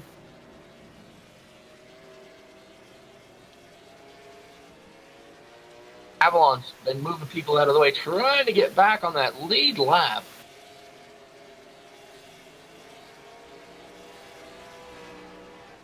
Right now, Josh 2's got it good and easy. He's got Jamie Tedder behind him, but he's not close enough where he can do anything with it. So he's kind of, Josh didn't get a good run off turn 2 there.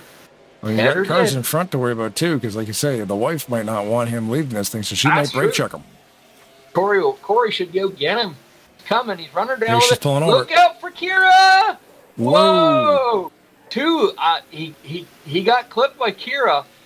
Pushed him out to the high side, but he was able to just kind of slow down, just kiss the wall, and continue on. I'm waiting for Corey to brake check Josh. Yep. I'm just going to say, Josh is running her down. Now, if you're Josh too, and you got the wife up there, she's coming after you, bud. Oh, roadblock. Oh. Roadblock. Header gets by. Aiken goes around in it. Does that put Tedder back on the lead? No, no. Yeah, it would. Don't know yet. Oh, Corey hit the wall at pit entrance. Oh, 2 down there. He gets in on the apron down there. It really upsets the car. Oh, Kira just took out. Oh, somebody got taken out. Crump and Hadler there. They fighting over turn 1. Yeah, you do not want Kira behind you. Oh. Kiara Reynolds in the 79, she is just lining people up. Yeah. Dive bombing the, yeah. We need to make like a movie poster with Kiara on the front, like the Terminator. Josh 2 still currently has the lead. Yeah, he's picking RJ away at Bishop it. is running him down in that new Dodge Dart. Oh, jeez. RC almost got But into the back RC of behind RJ. him, yeah, was trying to get him. You can tell because he overshot that corner. Yeah. Hoping he could hook him, but he missed. Now, what's Tedder do? Because now you've got the pink car in front, and the 7 is Tedder. You come around down. This time by coming around, it's going to be halfway. Yeah. RJ Bishop, Race for the he was lead. going to get into the bumper of him, but decided he's going to show him. Oh, no. Got underneath him, pushed him out of the way. Thank you very much. I will take the lead. Yeah, not the most violent thing. He wanted to be able to drive away from it. That was probably the easiest I've ever seen anybody do a pass. Oh, Corey's like, you ain't passing me, buddy. No. Did you just pass my husband for the lead? Yeah, Not happening. RJ goes and takes her out. That puts Josh 2 back. Okay, so the twos helped each other. Oh, there's Crump. Bumping and running. Oh, we've got Corey on her lid, and she reset to the pits. So Mackenzie was saying that she is not in the back of the EMT as an EMT. She is the passenger in the pace car. So, gotcha. Here before, I think it scared the heck out of her. A buddy of mine was driving the pace car, and it was a Austin Mini, and he took her out there for the modified. So when you're driving the modified, you don't go around there, 30, 40 miles an hour. You go 50, 60 miles an hour. Right. So, yeah, she got a little nervous about that because they were flying. Oh! Roadblock in front of the leader. No. Oh, no! Navigate it. How did 2 make it through that? He got on about 5 cars. Aiming for him. RC's around. They're trying to block that 85. But that's the thing. Everybody starts going after the leader. They forget about second place. So don't worry about the 19, too, That's like I said. Right now, I think, personally, I'd rather be RJ Bishop. Just keep doing that till you get to about 3-4 laps to go. They're going to take the leader out. Yeah, you're right. Because if you're in third, everybody's trying to get the leader. And then they're going to try to get the second place guy. Overshot that one. I'm going to tell you something. You can't say Josh is not driving it. He literally lost control of it going into 1. He was driving it so hard. Now that got him banged up, beat up, and moved around. Just got passed by Aiken. Chris Aiken, the 19, yep. RJ Bishop took out Aiken going into 3 and 4, so that should put RJ Bishop back to the lead. It does until he gets to the corner and Tedder. Now RJ Bishop is in a familiar position, sliding on the 3. Look at these guys. Tedder's stuck to the wall. Yeah, Tiara coming is off upside down. Josh 2 back as the leader. Josh 2 has led 23 laps. So Tedder and RC had a little altercation there in turn 2. Aiken is in second and into the back bumper of Josh. This is a race for the lead. Yeah. Oh, Hunter. Hunter was trying for the leader, missed him. Hunter's trying to mess up this race for the win here, yeah. Okay, so at the 19 in second place after the 85 in first. Race for the lead right here on your screen. That's going to be Josh 2 for sure. Yeah. It doesn't matter, but that doesn't matter either. It's not about who leads the most. I thought Tedder had him. Just missed him. Aiken is all over the back bumper of Josh 2. He is trying to get that lead away from him. But then again, think about it. If you're Chris Aiken, you notice he hasn't been really all aggressive. He just put the bumper to him. There it is. But my point being was, I think Aiken was just kind of like, I'm not the leader. Don't wreck me. I'm not the leader, Everybody forgets about everybody else. It's the leader's got the biggest target. Yeah, so now he took over the lead, put Josh 2 back into second. But Josh 2's around a little bit on 4. That puts Viper up into second. There's Viper there, yep. Viper is just about 10 seconds behind or so. I was just watching Corey. She almost entered pit road. Had to brake a little bit, get that thing squared away before she keep going. Viper right now, if he's in a good position. You've got Aiken out there. Fortunately for Aiken, John Wall's not out there. Hunter's out there trying to do proud for his dad.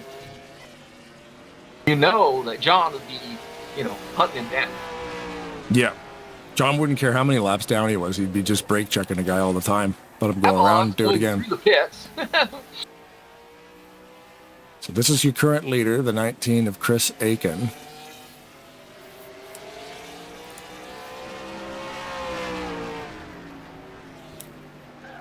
Looking, we got still the 60 of Hadler, RJ Bishop, Josh 2, just one lap down. Avalon is 2 down. I just saw him caught you kind of going down through the pits. Those guys aren't out of it. Even though they're 1 lap down, they're not out of this at all. Creeping up on 10 to go. It goes so fast. Aiken is up and over. There's Viper right to him. Oh, Viper just overdrives in there, takes out a couple of cars. You got Hunter and RJ Bishop on that, and at the same time lost the lead 7 to go. Chris Aiken. Yep. Aiken holding on to it. 7 laps to go. Hadley's back in second, be it 20 seconds back. Somebody gets Aiken in the situation where they, launch him out of here or out of the park or whatever. He's right in the driver's seat. Yeah, if somebody can kick Aiken over the wall, they got to do it now because, like you say too, even if he goes over the wall though, he could still drive the race. Fine, yeah. Because now we're late enough in the race where if that happens, much like race number 2, so now if you're Josh, you got Chris Aiken right behind you. Oh, Corey going after the leader and gets him. Josh is just about at the time, go a lap down. Corey saves his butt and spins out the leader. So Hadler into the pits. Into them. So this is going to be beneficial to Josh too if he can keep going. I'm watching Aiken right now, waiting, looking in the background. Josh 2, Aiken hit the start-finish line. Josh 2 is coming off turn 4. He's catching up. Mm-hmm. Up from about 17 seconds back to about just under 4 seconds. And Hadler was there, but got demolished into the pits, so he's now a lap down. That didn't last very long at all. He was right there to take it, but.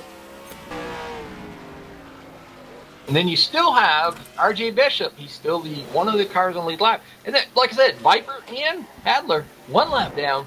Not out of this, even though we've only down to 3 laps to go. Showing Josh 2 about 7 seconds behind the 19. He must have got involved in something, and Aiken right now, currently, I see. That was Corey. Corey was spinning down in the infield. Coming up on 2 laps to go this time by. Aiken's looking ahead at Hunter Wall. We know what's going to happen here. Hunter can catch him. The last name's Wall. He's going to try to demolish you. He tried. Hunter tried. He did a darn good job trying to get to Aiken. He's got oh my God, Aiken's got RC, and looks like Corey 2 in front of him. 1 lap to go. RC around, Corey and them touch. They open the door for Aiken. Got through it. Well, looks like Aiken gonna have it free and clear. Oh, he spins it out. Nice. Nice. Did a little showmanship there. Did a little kick flip. Yep. Josh too, though. Hey, got to give him credit. Finished second out of that. He probably led the most laps out of there. Richard Hagler, he got the third, and now the demo derby begins. They're all just going everywhere on the track, running into each. Oh, wow, that was a hard hit. Chris Aiken got off turn 2, or 1, sorry, piled into by somebody. Just noticed my ticker information, all my ticker software is shut down. I don't think it matters then. I don't think it did. I just noticed it now when the race is over. There's no way it could keep up. What do you say? We should do the top 3 this time? Robert Spring did let me know in the YouTube chat, but this thing's so insane I didn't even notice. Christ, it's so hard to call these races. I mean, it is exciting every which way we go. It's just... I'm it's running so it much now, fun. so you can see where your favorite driver... I did have the score clock up, actually, there, so I could see the intervals, so that would help a little bit, I guess.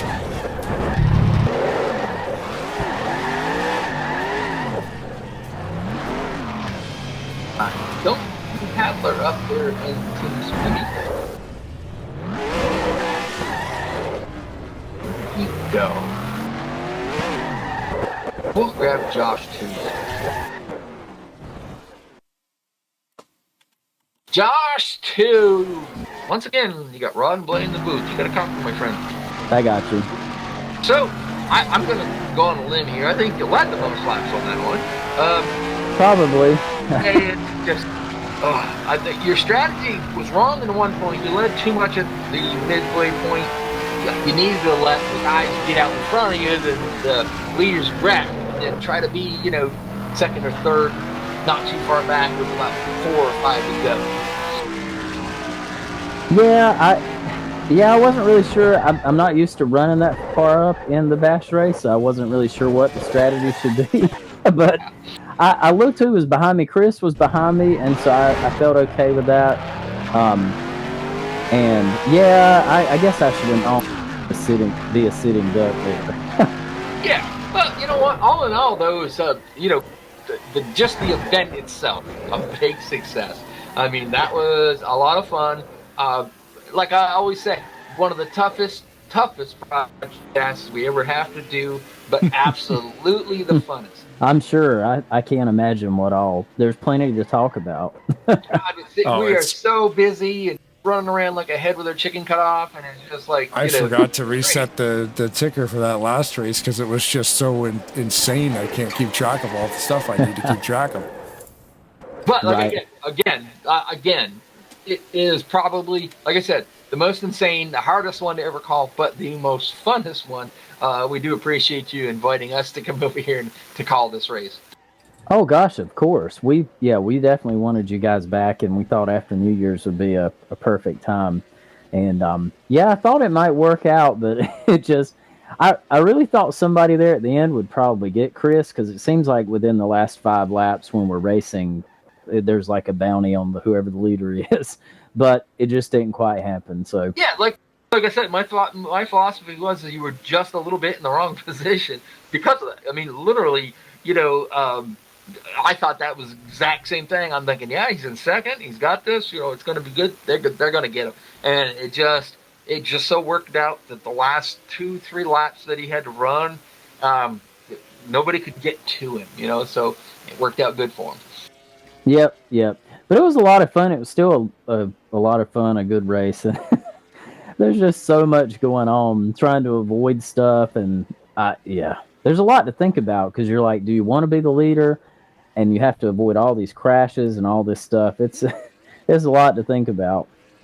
Yeah. All right, bud. Well, I'm going to grab somebody else, but I just wanted to, get you down here. Good job. You almost got it. And your baby child, main child, child, whatever you want to call it, brainchild, I guess is the word I'm looking for. It is a success, and hopefully you'll have us back again for the next one. And this was a lot of fun. Oh, we absolutely will. Thanks to both of you for doing this one tonight and all the ones you guys always do. And thanks to everybody for coming out. And it was fun having Corey race too, and Hunter Wall and everybody else. So it was a lot of fun. That was a blast, dude. Thank you very much. Yeah, thank you. All right, bud. Good job. Thanks. Pull Richard down here, just guys. You won one of the events. You got third in this one. This one was a little bit more hectic, I think, than the other ones. Although they're all pretty hectic, but still, come back out third. You led for a little bit there. What strategy could you think you could have done any different? Avoid people better. Like I said, after the first race, I had a target, and definitely a bunch of the mid-pack cars were aiming for me. There was no squeaking by. It was like you try to get by them, they're taking you out, and it's like, okay, I see it. Yeah, that second race, you really didn't have a chance. The only advantage you had in the third race was that chance that you didn't have. You know what I mean? was now gone because you didn't win the second one. So they were coming not so much after you. Sorry about that in the third race, but still, all in all, I mean, you have to say it was a lot of fun. I still think this would be a weekly series. Oh, it'd make a fun weekly series for sure, especially if you're going to try and keep points over it, because it'll make people go extra hard. Different. You wouldn't have the John Wall wrecking everybody, not worrying about winning. It'd be fun, but no rules. So you're going to run me that way? Oh, fine. Take that. I still think it'd be a lot of fun. Yeah, I don't think you'd have as many guys running anchor on the field just trying to take people out. It'd be more of a fighting for position, and you'd have fights for 10th, fights for 5th, fights for the lead, and yeah.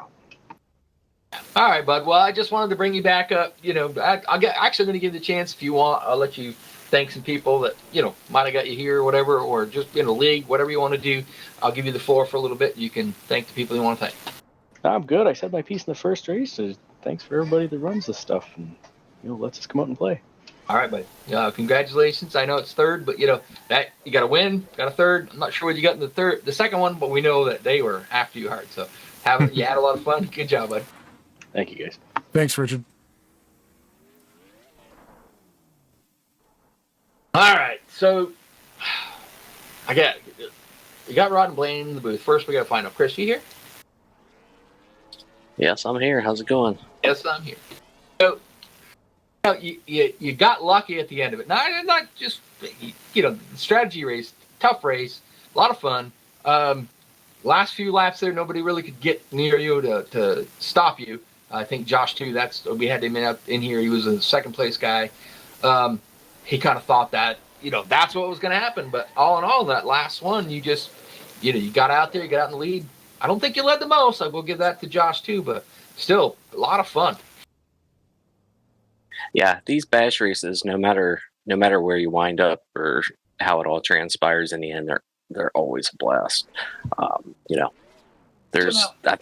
think the last one that you guys broadcasted last year, I think I led like 90 of the 100 laps or something, and in the last 2 laps I had like a 3-lap lead or something, and they pinned me in the wall and got me stuck, and somebody else won, and it's just part of it. And tonight, knowing that you're like you're one of the admins up here and whatever, what do you guys think about possibly doing a weekly series like this? Now it's going to be different if you start throwing points, you know what I mean, stuff like that. But there, no rules, no holds barred. Go out, have fun racing. But at the same time, we're going to throw points at this. Yes, the races aren't going to be as dramatic as they were tonight. You won't have as Hatter said, the people that are kind of laying back and just taking people out. You think that would be a kind of a cool series maybe to run? Kind of an enduro, you know what I mean? Oh yeah, by all means, it would be a blast. It's just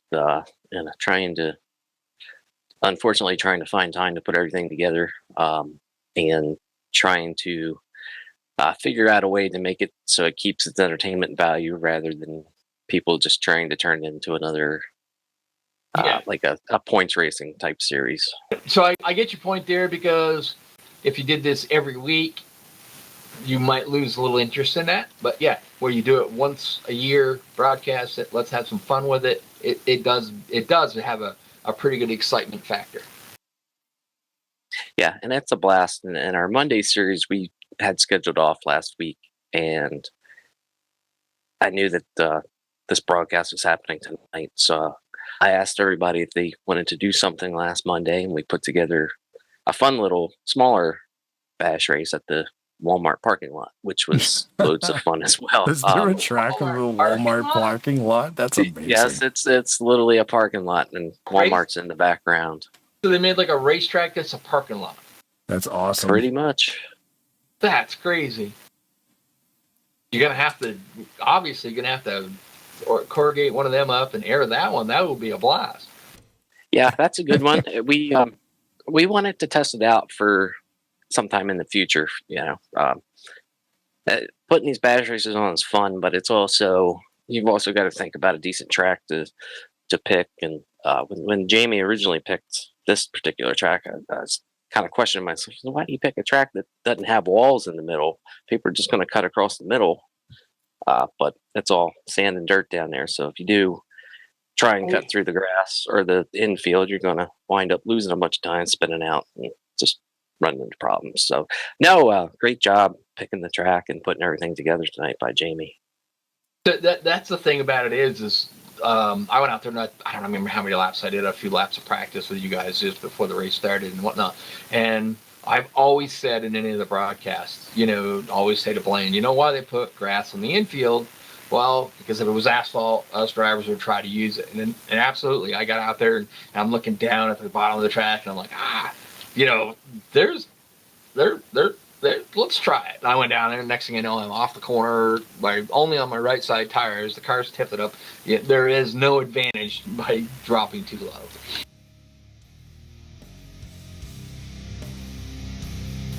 Blaine, do you have a question for Chris? No. Yeah, man. Tons of fun with this track. We've talked about it with Josh too, how you guys dig these things up, and then we're finding stuff out about the track too. Like Crocodile Crump was able to finish the race even though he was out of bounds. It could have led to some really good finishes. And it could have been super crazy if you guys were, how do you crash the leader if he's on the wrong side of the wall? Yeah. Yeah, some of these tracks, you have some interesting stuff happen. I think the last time we did one you guys broadcasted, it was Lonesome Pine, and the same thing happened. And that they had fences all the way around it, but if you hit it just right, at a certain angle and a certain speed and all that, you could get launched out of the track. And there was no way to get back in, I don't think.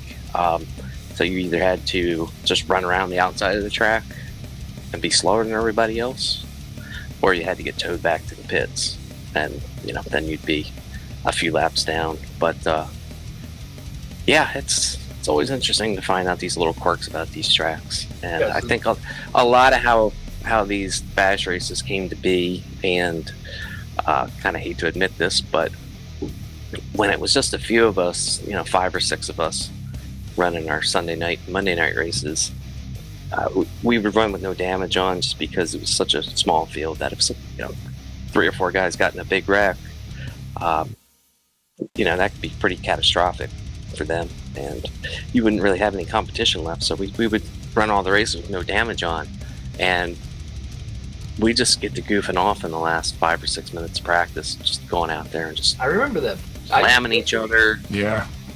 Yep. Trying to get everyone to flip over the fence, and all kinds of crazy stuff.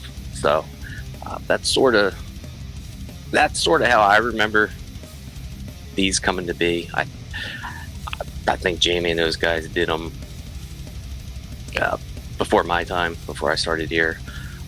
But yeah, like I said, they're always a blast, and the fun ones that we put on last week, we did something a little different, and I want to give a shout out to Adam Radisky over at Virtual 8 Racing for the idea. He does a Tournament of Destruction series, and they don't do bash races per se, but they do like 3 or 4 different type events on their Tournament of Destruction nights, and one of them was a second to win race, which they would I saw your post on that. Yeah, those are last. So you set it for second place is the winner.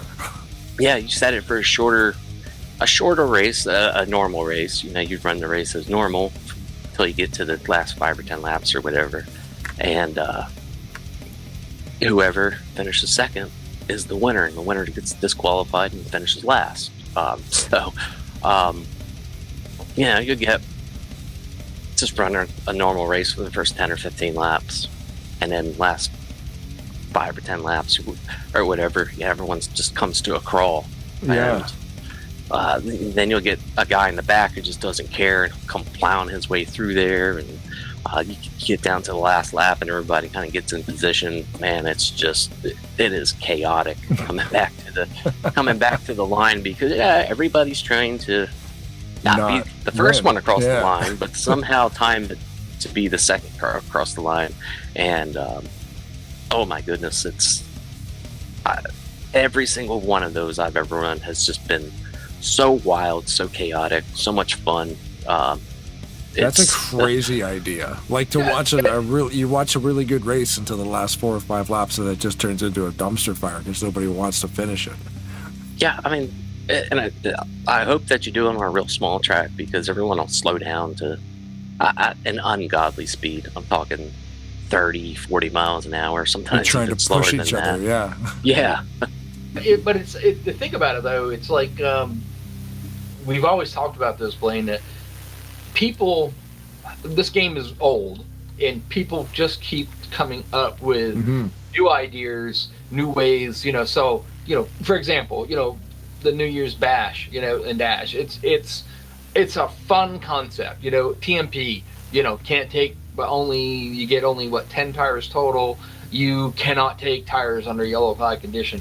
Just there's so many people are just being innovative with this game. And Ken Roberts with his mega races, those are the king of there was the mega team races, and then Ken Roberts with his King of the Hill, or what was it called? King of the Hill, I think it was. Yeah. Yeah. It's just interesting how people just not wanting to get complacent with, well, this is just the way we're going to do it, because that's the way they did it. They just keep coming up with more and more ideas, more interesting ideas and ways to make this game fun. King of Kings, that's what it was. That's what it was, yep. I was going to say, no, that was a Motorhead song I used for those races. What the hell was it? Like, the King of Kings.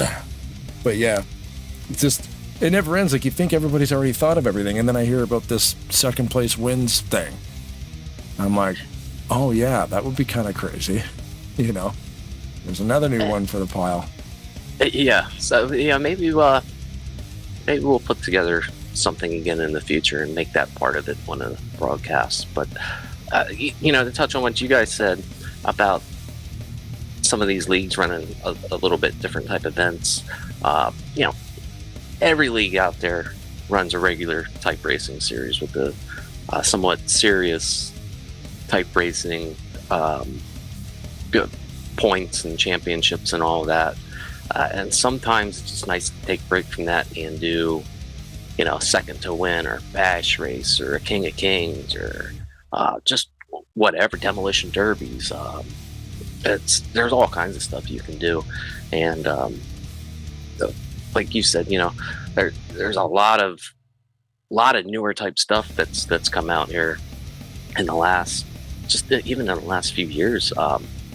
And it's amazing that we can keep this game going at it's 23 years old now. So I'd have never thought back in 2003 that we would still be playing the game, 5 years later, much less 10 or 15, 20, whatever. Yeah.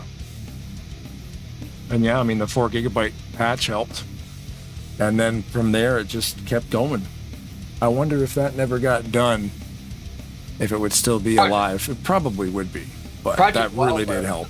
The main thing that some of the guys that got together and just kept, they gave us the ability to have more than just the Cup Series in there, and they added the trucks in the Bush and the Trans Am mod, and people the PT and just made all kinds of crazy stuff. And that's the thing. That was like a last minute patch before it all went away. Yep. That kept it going. They basically handed it to the community and said, okay, if we got to go, but we'll open it up for you. And here we are. Yeah. So, I mean, that really opened everything up. But, and I, like you guys said, I think if it weren't for that, who only knows what may have happened with the game. It probably would have phased out at some point. But, in the last five or 6 years, there's been a bunch of add-ons for the game. People starting to get in there and tweak things and figure out some of these hidden settings and stuff. And like the newer EXE that we use on the server to manually throw cautions and shorten the length of the cautions. That's so helpful. I'd always hate to run the game or run the server with the automatic cautions turned on, and you'd run the whole race, it'd go green, and then 2 guys battling for 6th or 7th would get into each other with 4 laps to go, and the dang race went in under caution. You know. Well, get Martinsville. 5 laps of caution, 6 if there's a lap down car. Yeah. Oh yeah, exactly. And that's a brilliant mod too, because it's a server side mod only. You know, you don't need to have anything fancy on the client side to join that server. It's just, oh wow, you guys are able to do that. Like, yep. You know, so that's a great modification. Whoever pulled that together. Yeah, and it's just, you know, there was a lot of stuff that was released back in the early days, but a lot of it unfortunately got lost just due to time, and I've been trying to find a lot of that stuff myself. Haven't been very successful, but what kind of thank stuff? Goodness, I actually found, I didn't find it, but I found mention of it, that there was a it was like an automatic car file downloader. So if you entered a server and you didn't have somebody's car, it would somehow or another, it would download the car and put it into your game. Yeah, because Counter-Strike used to do that. The original Counter-Strike. If you wanted to, how did it work? It was like if you were joining a map that you didn't have, you could join the server, and then it would just download everything you needed and then put you in the game. So that kind of sounds like that same thing. Like, oh, I joined this server. Your game doesn't sync with the server. You need these 6 car files, 1, 2, 3, 4, 5, 6, and then you join. That would be amazing. Yeah, and I don't know if it was something that was similar to, if it was something similar that was on either the lobbies, like the SMS lobby, or the RLM Arena with the car file manager. You know, where you could click on the server and it would tell you which cars you needed, and then you could just download them all. Yeah, I remember there was, I don't know whose I have. Some leagues actually have their own specific ones as well. I can't remember who that was now. There was a league I had a car file downloader thing that they had a separate program. Yeah, and actually, that Virtual 8 that I was telling you about, they had one of their guys actually create an app specifically for them to connect to the server and for a car file manager. That's pretty neat. I don't even know where I would have put it. ABMS. That was the league that I have a car updater for. And it's its own separate executable that just like connected to their server and just made sure you were in sync before you joined. So whatever the heck that thing is, I'm looking at it right now. I had it in my mods folder. Whoever ABMS was, I can't even remember who that was. Afterburner Motorsports. There it is. I just opened it. Afterburner Motorsports online car file updater installation program. So yeah. It's a standalone deal. Yeah, that's pretty cool. Yeah. I mean, if you want it, I can send it to you. I don't know how good it would be unless you know how to tear apart an EXE and recode it. No, I'm stupid when it comes to all that stuff. But that league had that thing. You know, it was kind of like it was their car file manager. So it was just way easier than looking for stuff. It would just grab it all for you. Yeah, and it's. You guys now go ahead, Rod. On about other things here. I'm kind of thinking, I don't know, Blaine probably ought to go to bed tonight at some point tonight. Yeah, maybe one day. Yeah, Sleep when I'm bed. It's cool, but give Chris, if you get the opportunity to thank people, whatever you want to do, we'll give you the floor, and we'll kind of step this on a little bit. Sorry about that, but go for it. Yeah, otherwise we'll be sitting here talking about what mods we got back in 2006. Yeah, that's more of a podcast thing if anybody ever does one of those. Yeah, let me know. I'll join on that. Cool. Keep talking about doing that, but Blaine and I never done it yet. All right, Chris, then just give me a chance. Thank the people you want to thank. We'll get this moved along. Alrighty, well, first and foremost, as always, I'm going to thank Tarnation TV for putting on an excellent event, and cannot wait to go back and watch it at some point during the week. You guys always do a wonderful job with the broadcast, and glad to be a part of it. So that's first and foremost. Secondly, thanks to the admin group here at SMO, Jamie, Viper, John Wall, Josh 2, RC Jordan, and of course myself. I like to think that they all do a great job with everything and host a great league. And if you're looking for something to get into with some nice, clean, good competitive racing and occasionally some goofing around events, yeah, definitely come check us out. SMO Hardcore on Facebook or smo-gaming.com. And of course, Josh. Deep website too. That's a great website. Tons of info on there. Yeah, I really need to get around to updating it, but yeah, we'll do that at some point. Of course, Josh too, for Josh's Egg sponsorship and his sponsorship over Monday Night Series as well. And of course, all of our racers. Of course, there would be no league if we didn't have any drivers. So, thank you to everyone that races with us. And, we really appreciate you coming out and supporting us. I know it definitely means a lot to me, Josh, Jamie, Viper, who else? RC, John. And hey, I finally won a dang Tarnation broadcast. There you go. Finally.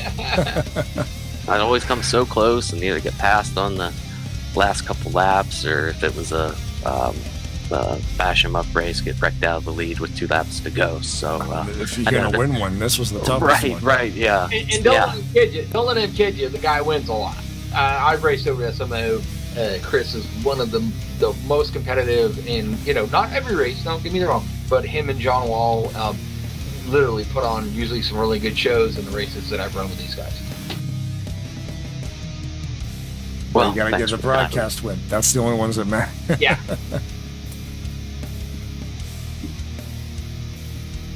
Well, rock and roll, man. Yeah.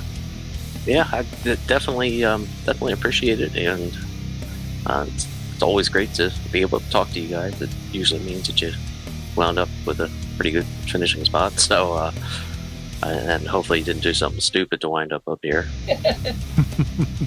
That can happen. I did a little bit of both tonight, so. Yeah, made for an entertaining show, man. That was, thanks a lot for having us and doing this thing. It was a lot of fun. Challenging, but fun. Yeah, for sure. For sure, but fun. I mean, it's like I said, most challenging broadcast we ever do, but fun and big fun is. All right. Yeah, well, we definitely appreciate it, and we can't wait for the next one. I'm not sure what that is, but we look forward to it. Either way, we know it'll be booked out in advance, right, Blake? Oh yeah, I'm booked up. These guys got a race in December coming up, I think. We had actually a broadcast we were supposed to do tonight, but due to the fact that you guys had already booked, they had to move back 1 week. So. Yeah, I've got SMO in February and May and November. Yeah. And June. So there's a couple. Congratulations to the second wing there, and great job with you guys, all of you guys with this league. It's a lot of fun. So, and thank you so much for inviting us to come over and do this. Yes, of course. My pleasure. And as always, if you're looking for something to do, somewhere good to race, come check us out, and keep supporting Tarnation. Everybody that's watching, thank you. Thanks, Chris. There you go. The winner of the third race, a little lengthy interview with him, which was awesome. So congratulations, Chris, and like I said, we'll talk to you soon, bud. All right, you guys, take care. Thanks, Chris. Have a good night. Wow, what a fun race! Hardest race we ever have to call. It went by so quick too. We did 3 races in less than 2 hours. But it's not so much that we have 3 races in that short amount of time and whatever. It is exciting nonstop. I mean, just things are happening left, right, up, down. I mean, we saw guys flying over the fence. We saw guys leaving the track. We saw, guys that we thought they had this thing won, and the next thing you know, Crocodile Crump's driving around the outside of the track.